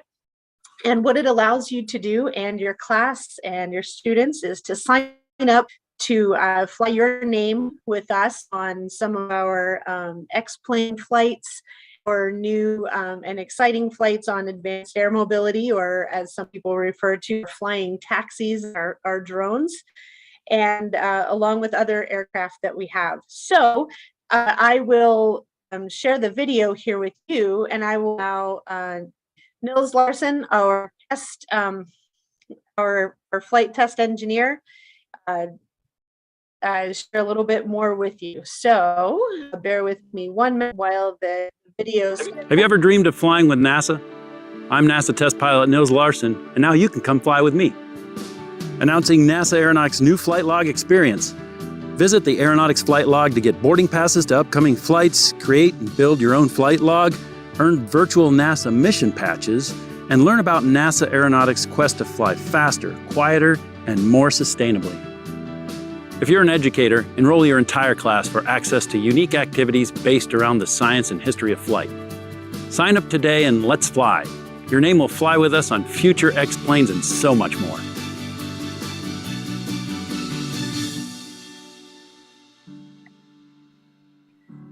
Right, so hopefully that showed for you okay. And so I'd love to talk a little bit. Yes. I just want to check in. Were others able to see the video of the speaker and not just the audio? We are back, and you're looking at a live picture from NASA right here in Eastern. Oh no, bear with me just a minute. Oh. I myself have been having some computer issues, so I wasn't quite sure if it was just me, but everyone should have seen someone in a flight suit talking. Okay, I'm seeing some heads. I think you heard, but didn't see. All right. Well, I sincerely apologize for that. I will, if you go to our website, and I'll share this here at the end, I don't want to take up too much more of your time here and mess that up for you. But the introductory video that I was just sharing with you there a second ago does play right on the screen there, the very initial screen for the website. So let me get started here with the presentation so I can talk a little bit more about this exciting program that we have. So I will, let's see here. Figures of all days to have technical issues as well. Again, my apologies. So, all right. So what I do want to share with you is the rest of what our website looks like. And so hopefully you can all see my PowerPoint presentation. Is that coming through? Okay. Yeah, great. Okay, great. Well, like I said, you have first access to our new flight log program. So basically you get to send our name with us on our X-planes. You sign up and you start building a virtual flight log. So we built this program to help mimic flight logs and what pilots undergo with training as they become pilots and become experienced pilots. And so we encourage you to sign up and have access to STEM lessons and activities. You can also sign your entire class up to fly with us in a field trip format.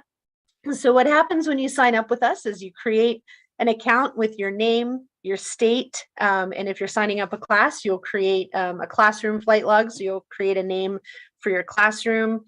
You'll create a 4 to 7 digit code. So just a PIN that you can enter in and have access to it again. If you do have students who are under 13, as just about all of you do, their parents would need to sign them up for individual flight logs, but you can sign them up as a class. And then what happens is once you do that, you select from a variety of different flights that are coming up, and it'll create a virtual boarding pass for you. And so this virtual boarding pass is downloadable, printable, shareable, and it has all the different information about the upcoming flight that you'll participate in. We're adding new flights all the time as we have more and more flights involved with NASA aeronautics. And what happens is that your flight will then be entered into your flight log, and this flight log will have all of the details about the flight. We had some fun here with just a sample of who our pilots in command are for these sample flights, and you'll build your flight log as you go along. In addition, you can also earn endorsement stamps, and these endorsement stamps come from a variety of STEM activities that we have. We have some brand new STEM activities for you that are all elementary level. So we will be adding middle and high school level activities, but the first ones that are specifically focused on history of flight logs, some mapping activities, etc., are all K-5. So you can get started with those right away, and then students earn endorsement stamps. You can earn your own endorsement stamps as well if you're an individual doing this. So what the flight log will lead you to is a section that we call Do More STEM. And so with this Do More STEM, for example, Orville D. Squirrel will be taking you and your students on a journey to go through some different activities, and that includes our STEM learning module that has a variety of flight log activities, as well as Orville D. Squirrel's flight log. So you can print out and take Orville with you. Your students can take Orville on a trip, and then Orville will complete his own flight log. And this can be shareable. You can compile this as a classroom activity if you want. There are lots of different opportunities. We do have many of these different activities available in both English and in Spanish. So check back. The flight log itself is in English, but some of our activities are in English and available in Spanish at the same time. Coming soon, we will have a new feature on here where students can then accumulate different endorsement stamps and participate in flights in order to earn mission patches. So once they earn mission patches, there are a code that they can enter, and it will turn their available from black and white to color. So we're really excited to offer that as well. Then in addition to that, like I said, you'll get your very own boarding passes. Your boarding passes, if you notice on here, a few of you have your names here on the screen. So what we'll be doing here at NASA is we will be printing you up some special edition boarding passes. And so we will be getting those to all of you. So each of you will get your own first boarding passes sent off to you very shortly. So lots of fun. We also encourage you to follow us for both the flight log activity and then for lots of other things. As Mike Kinkade talked about earlier on, NASA really spends a lot of time involving our teachers, involving our educators in everything that we do.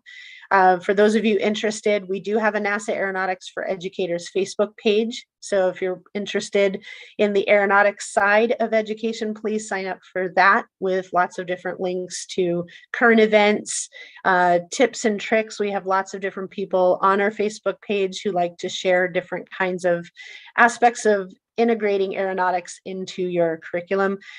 We know it can be a little difficult. State standards don't specifically call out aeronautics as a subject area that you need to teach about, but as you know, a lot of different elements of STEM are integrated right into aeronautics, and so our teachers on this Facebook page like to share how they do that.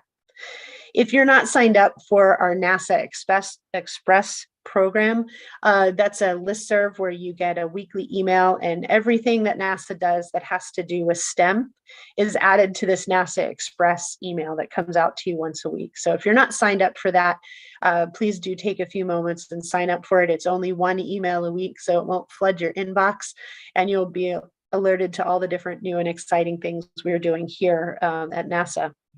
And I also encourage you to sign up for our monthly aeronautics STEM newsletter. So if you're interested in that, there's a link to that as well. I do open this up for contacts. Feel free to reach out to me directly. So my email is here, and you'll be getting this PowerPoint at the end as well.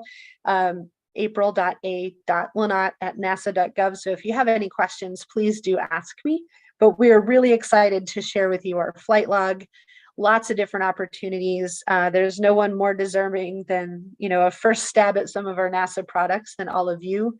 Again, you've been working so hard, you do so much, and it's a privilege to be able to offer all of this to you. So very exciting.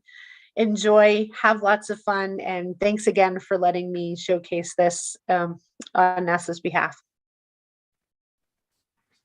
Thank you, April, so much. So, what we have been offering here are just a variety of the different resources that the agencies have. In addition to the 2 that you've seen, and there's still 1 more to come, it's important to note that, we have different interests, you have different interests, your students have different interests. So we're providing, kind of some options here. And just to say, we did have a presidential awardee when she received her funds.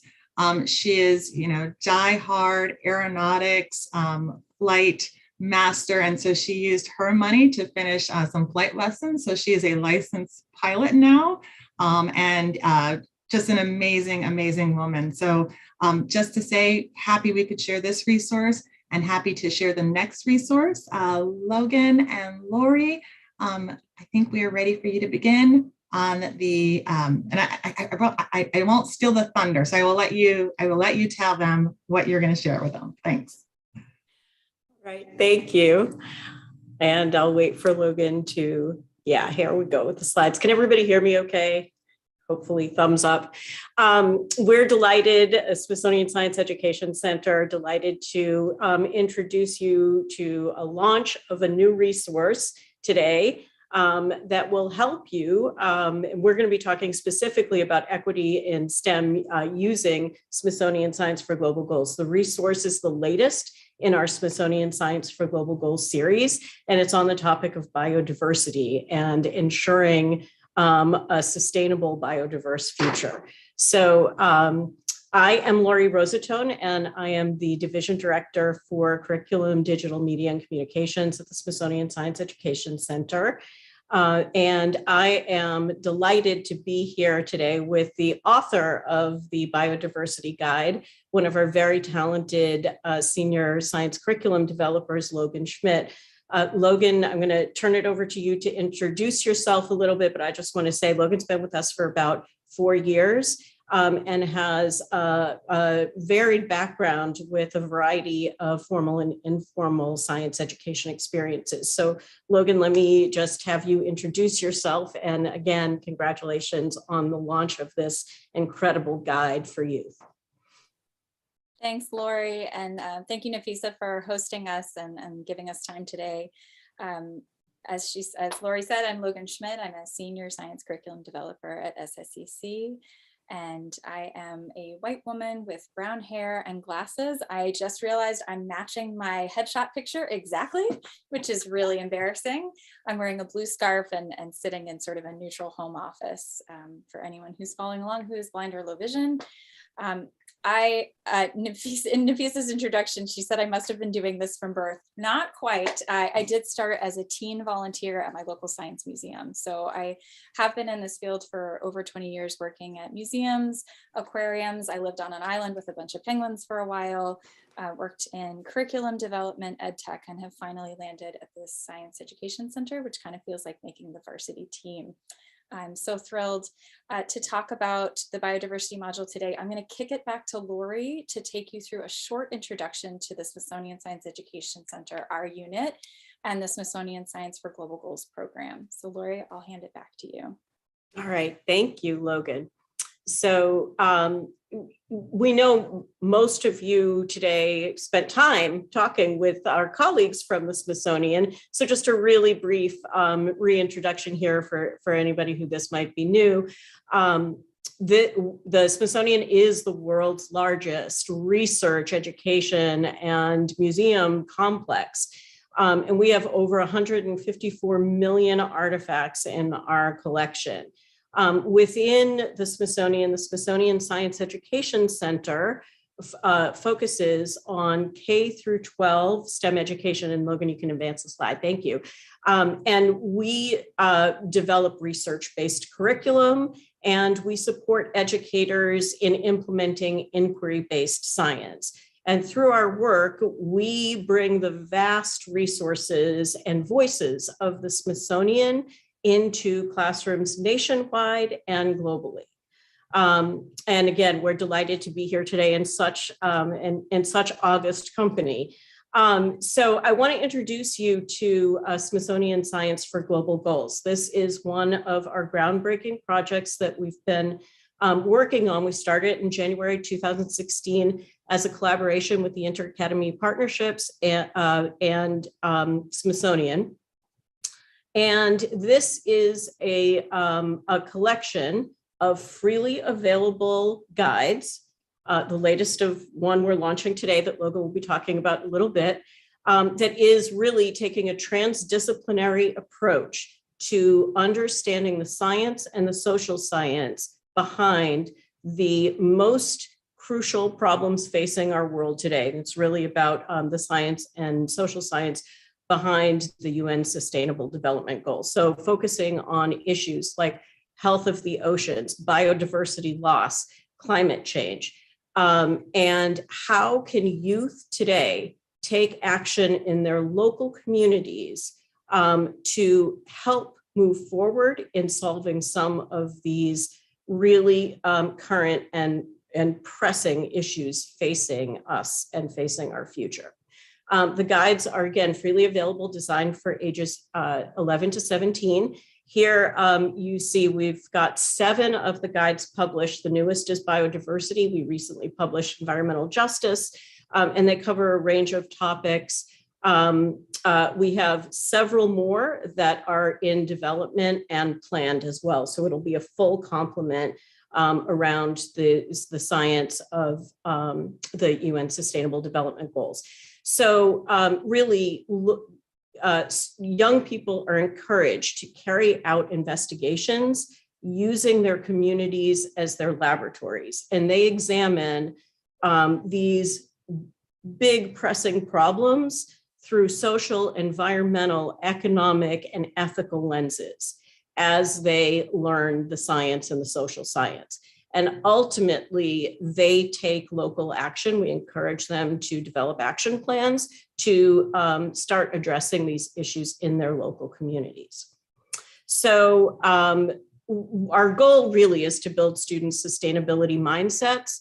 And we do that through empowerment and agency. We instill a belief that really personal action can lead to positive change. We're really helping them develop a deeper understanding of and a real respect for open-mindedness and reflection, and really getting them to understand that there are different perspectives and contexts for knowledge, and that really does matter.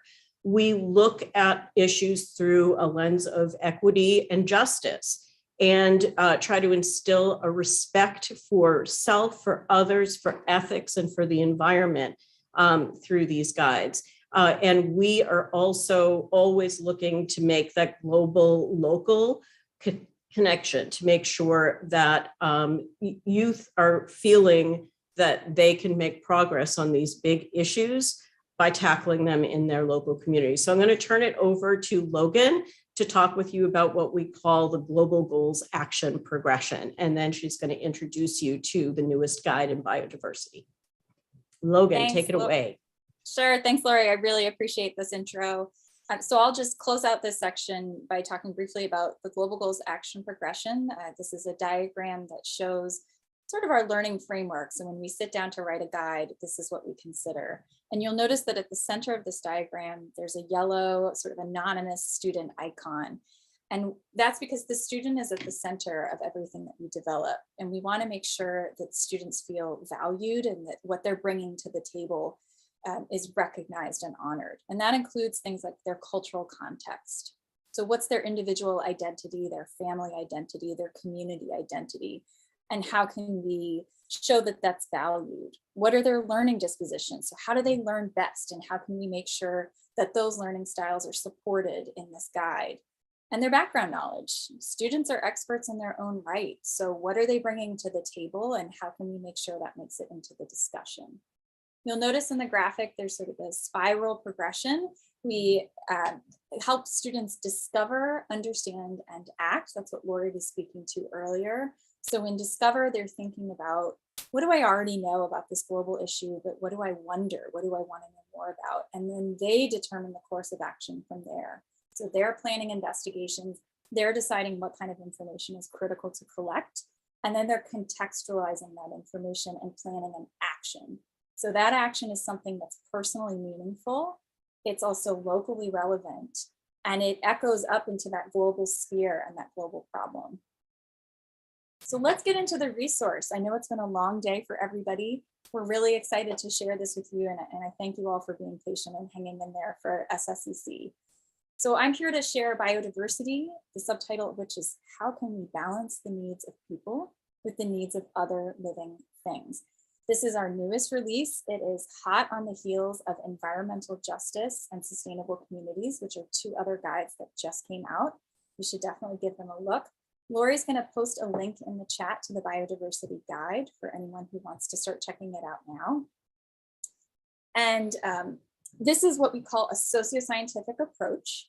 So the students are going to engage in some of those more traditional scientific practices. They're out in the field, they're defining a research area.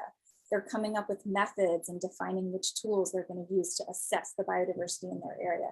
They're looking for plants, animals, bacteria, and fungi.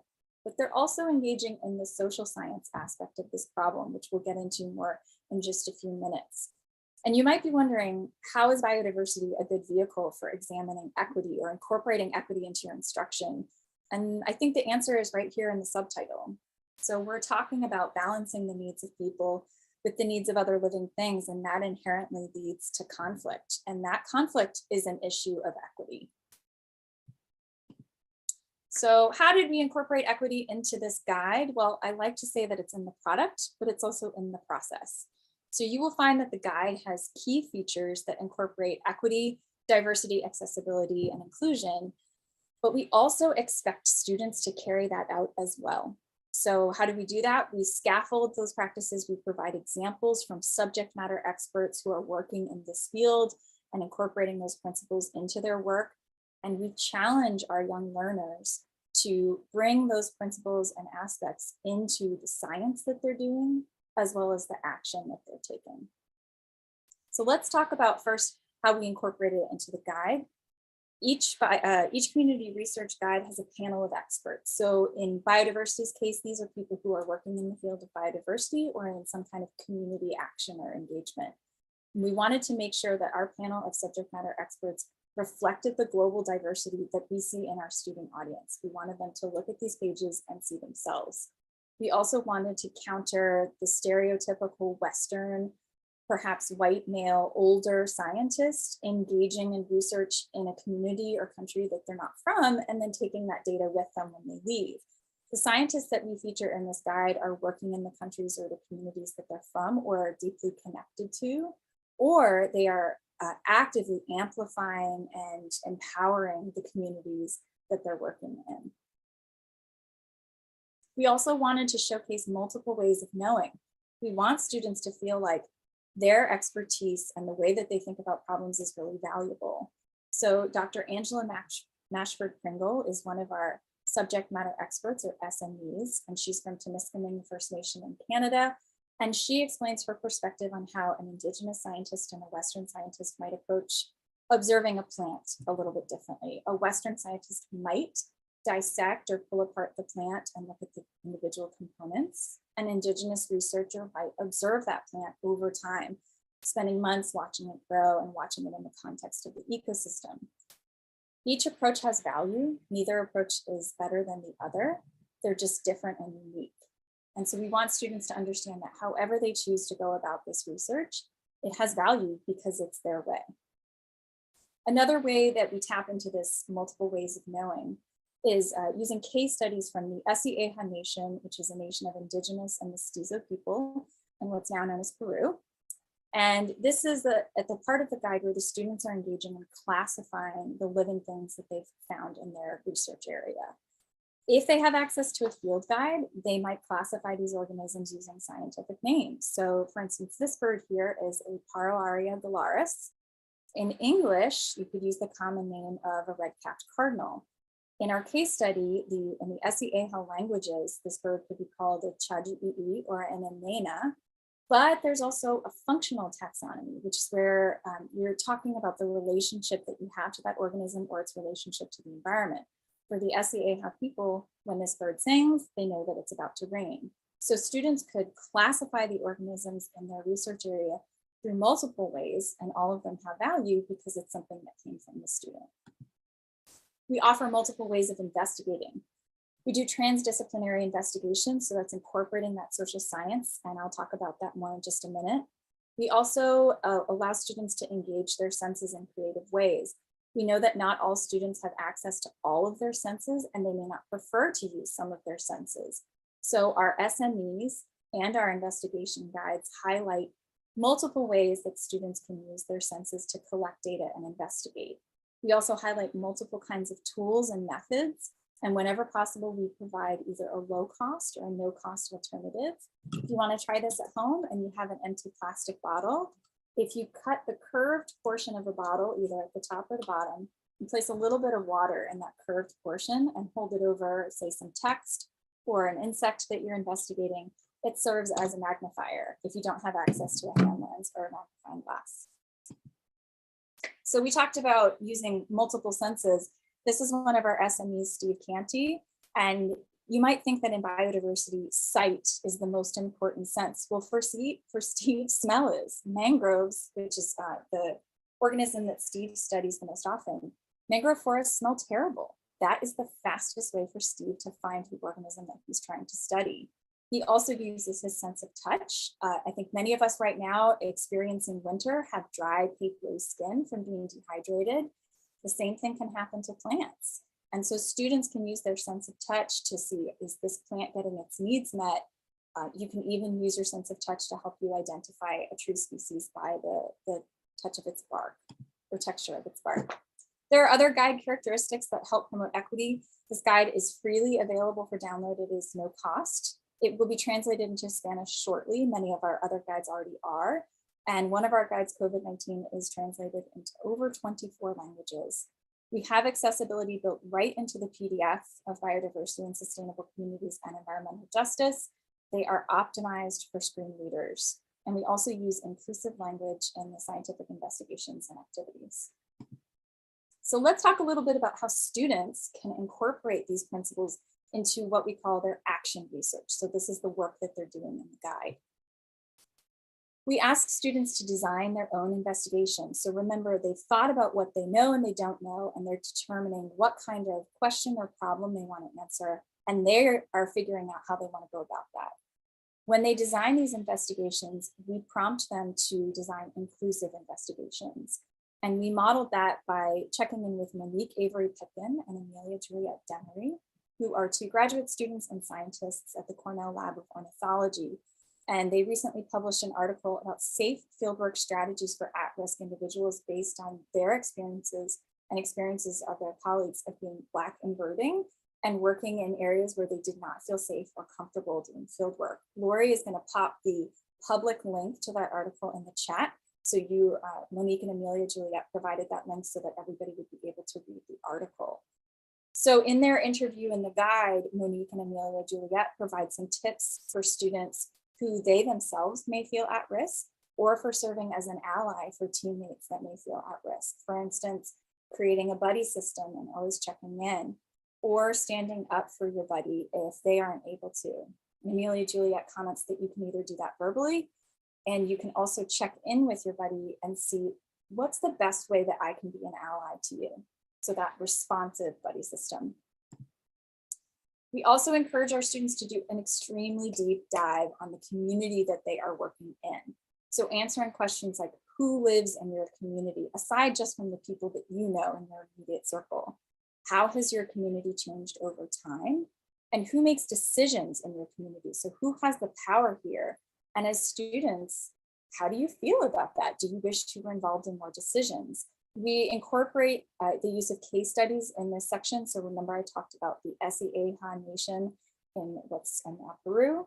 And you can see this image here shows a map of the border between Bolivia and Peru. And there's a large triangular shaded section in yellow. And within that shaded section, there are 3 extremely small yellow solid boxes. The large triangular shaded region represents the ancestral lands of the Sieha people. The 3 small boxes represent the current territory granted by the government of Peru to the Sieha Nation. So these case studies help highlight to students how important power, decision-making, and inclusion is in a community, and prompts them to be really inclusive in the planning of their action. We also want students to consider the importance of their own identity and see that their identity has value. And this is through an identity mapping exercise. I invite you to participate this right now in our learning community that we've created if you'd like. I have an example here on the screen of my identity map, which shows my name with a circle around it and words that are representing my essential pieces of self. So for instance, really likes science, nerd, and used to take care of penguins. I think all of which really explains what I'm doing here in front of you. I really, really like science. So we ask the students to do this and then share with their team a piece of their identity. So if you want to share out in the chat box, something that feels most essential to your sense of self or most essential to your practice of teaching. So your identity as a teacher, what is the most important to you? And, whoops, sorry, let me go back one. The reason that we do this is so that students can recognize what makes them unique, but also see what makes the other people on their team unique and see that there are going to be similarities and differences, but those similarities and differences are really valuable. We also ask our SMEs to participate in this identity mapping exercise. And so Dr. Christine Springer is a soil scientist, and she shared in her identity map that she is adopted. She was born in Haiti, but raised in the United States, and originally wanted to be a marine biologist. She saw Free Willy. I think all of us 80s babies can relate. As she got older, she thought more about the environmental issues in her country of origin, Haiti, and realized that soil science would be a great vehicle for engaging with those environmental issues and issues of food insecurity. Oh, I just wanted to check in with you. I love this portion of the presentation when people share their most essential sense of self. I love this. Watershed educator, being outside, culture, music, environment, conservationist. These are such great answers. I identify as someone who empowers others. I love to see it. I want to foster a love for math rather than a tolerance. Passion for science and nature, outdoors, again, healthy living habits, lifelong learners. Early childhood education. My mom worked in pre-K for a long time, so I love to see that. Facilitator of learning for students and educators. These are such fantastic answers. And you can see how sharing this creates such a sense of connection and also vulnerability, which I think is a really great activity to do in the classroom. All right. We also ask our students to engage in perspective taking. So another interactive we'd like to do with you, if you have the capacity this late in the day, is to consider this statement that you see on the screen before you, and I'm going to read it aloud in just a moment. So I want you to just react to this statement. Think about your first reaction. It can be as simple as I disagree, I agree, or you can explain why you feel one way or another, and you can feel free to put that answer in the chat if you'd like to. So the statement is, in order to protect living things in our community, we should make certain spaces into nature preserves. The people who live in those spaces will need to find other places to live. So just think about your initial gut reaction to that statement, agree, disagree, and why or why not. So as you're thinking about that statement, we offer these kinds of statements and others throughout the guide, and these are representative of some of the kinds of conflicts that they're going to come across when they're thinking about issues of biodiversity and balancing the needs of people with the needs of other living things. And the inspiration for this particular statement came from one of our SMEs, Dr. Anish Andaria, who's the president of a wildlife conservation trust in India. He works in the area of tiger conservation and then all other kinds of wildlife in India. And he talked in one of our interviews about how the Indian government used to have this policy of creating nature preserves, but also evicting the indigenous communities that were living in the forests and relying on those forests for their livelihoods. Oh, it looks like we have some responses in the chat. I disagree. People who live in those spaces are living things in our community. This comes from a perspective which values land ownership. Why not? Humans do that to the natural population all the time. I disagree with displacing people who live in an area already. Other ways to achieve the goal. I do see a lot of answers about how can we accommodate both. I love these reactions. I encourage everybody to read what's going on in the chat. It's fantastic. So what we ask students to think about is statements like that from 4 different perspectives: environmental, economic, ethical, and social. So if we go back to this statement and we think about this from purely an environmental perspective, this might sound great. So we're protecting tiger corridors, we're encouraging connectivity of spaces, we're reducing habitat degradation, we're leaving the other living things in that space alone. If you think about it from an ethical, economic, and social perspective, it starts to sound not so hot. So socially, how are those people going to preserve the culture when they're displaced? Economically, how will they continue to earn a living when they're being removed from their source of livelihood? And then ethically, is this right or wrong? And who has the right to make that decision? How do we assign value to people and the other living things in the space? And who gets to decide which has more value?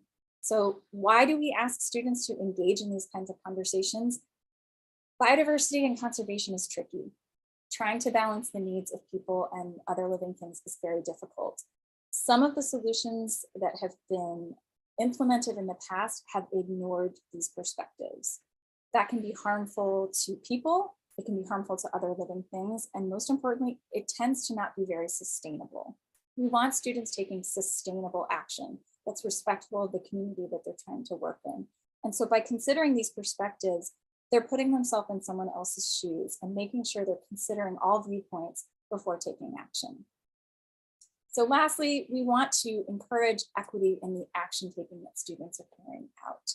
So they've worked through this module, they've done deep dives into their community, they've collected all this scientific data about plants, animals, bacteria, fungi, they've researched the conflicts in their community and thought about the problem that they want to solve, and now they're at the action taking standpoint or point.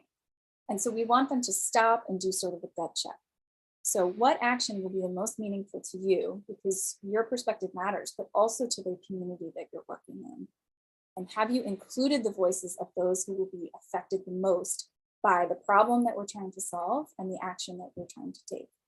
And then have students think about their expertise in their community. So what's the best way to communicate this to the community, and have you done so that their action is inclusive and equitable? That wraps up our very brief overview of the Biodiversity Community Research Guide. Again, Lori is going to pop the link to the Biodiversity Guide and the Story Map. Story Map is a digital companion piece with freely available links and resources. She's going to put those in the chat for you. And we can also provide the link to the Smithsonian Science for Global Goals homepage so you can look for other guides. If you have any questions, I'm happy to take them. Consider me your curriculum concierge. You can contact me directly at schmidt.l@si.edu, and I'm happy to talk to you about how you can implement this in your classroom or your learning space. And at this point, Lori and I would like to say thank you. Thank you to the awardees for granting us your time, especially at the end of the day, and congratulations. Thank you to Nafisa and her team at OSTP. And thank you to April and Kelly for sharing the stage with us this afternoon. It was a pleasure to hear about your projects. And I look forward to speaking with everybody again soon. Nafisa, I'll pass it back to you. Thank you all. Thank you, Lori. Thank you, Logan. Okay, so I'm going to channel some of the students that I saw earlier today. Yay, we've made it to the end of the day. Woohoo! Okay, I have to admit, I do not have access to the chat. So it has been really hard to hear all the amazing things that have been going back and forth, the messages, and I just can't wait to see all the things that have been said, all the inspiration, the motivation, the encouragement, the excitement. I can't wait to see it fall. And again, so much of this day has been that. So much has been inspirational for me, and I know so many others who are watching on YouTube as well. But we are at the end of a long, productive day. We had an opportunity to, appreciate and engage in a conversation about equity and inclusion in STEM. And we also had an opportunity to learn about some resources that I hope you have found of interest. But then also, I want to say, we did ask many of our federal partners for additional resources that they could share with you. So we are in the process of collecting those, and we will share those with you. But also, I want to take an opportunity to ask you to put in the chat, what else could you use? What else would you love to see a resource for to help you in your classroom? The sky's the limit. I don't know if we can give it all, but definitely ask, what are the kind of things that would really help to engage your students in the work that you're trying to do and the things that you're trying to teach them? What are the things that we could perhaps bring to your attention and leverage the resources that we have across government to bring them into your classroom? So please, in the chat, I can't see it now, but I will trust that I will get a copy of it and I'll be able to look at it later. But please share, what are the kind of things that could really help you, accomplish the goals that you have for your students. So with that, I will say on behalf of OSTP, with all the federal partners that we've had today and all those who have wished you well and congratulations, again, thank you so much for the efforts, the time, the commitments that you have put into your classroom, and congratulations on your award.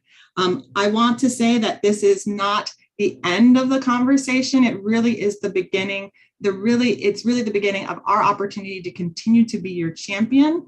And again, really an opportunity for us to stay engaged on the important work that needs to be done.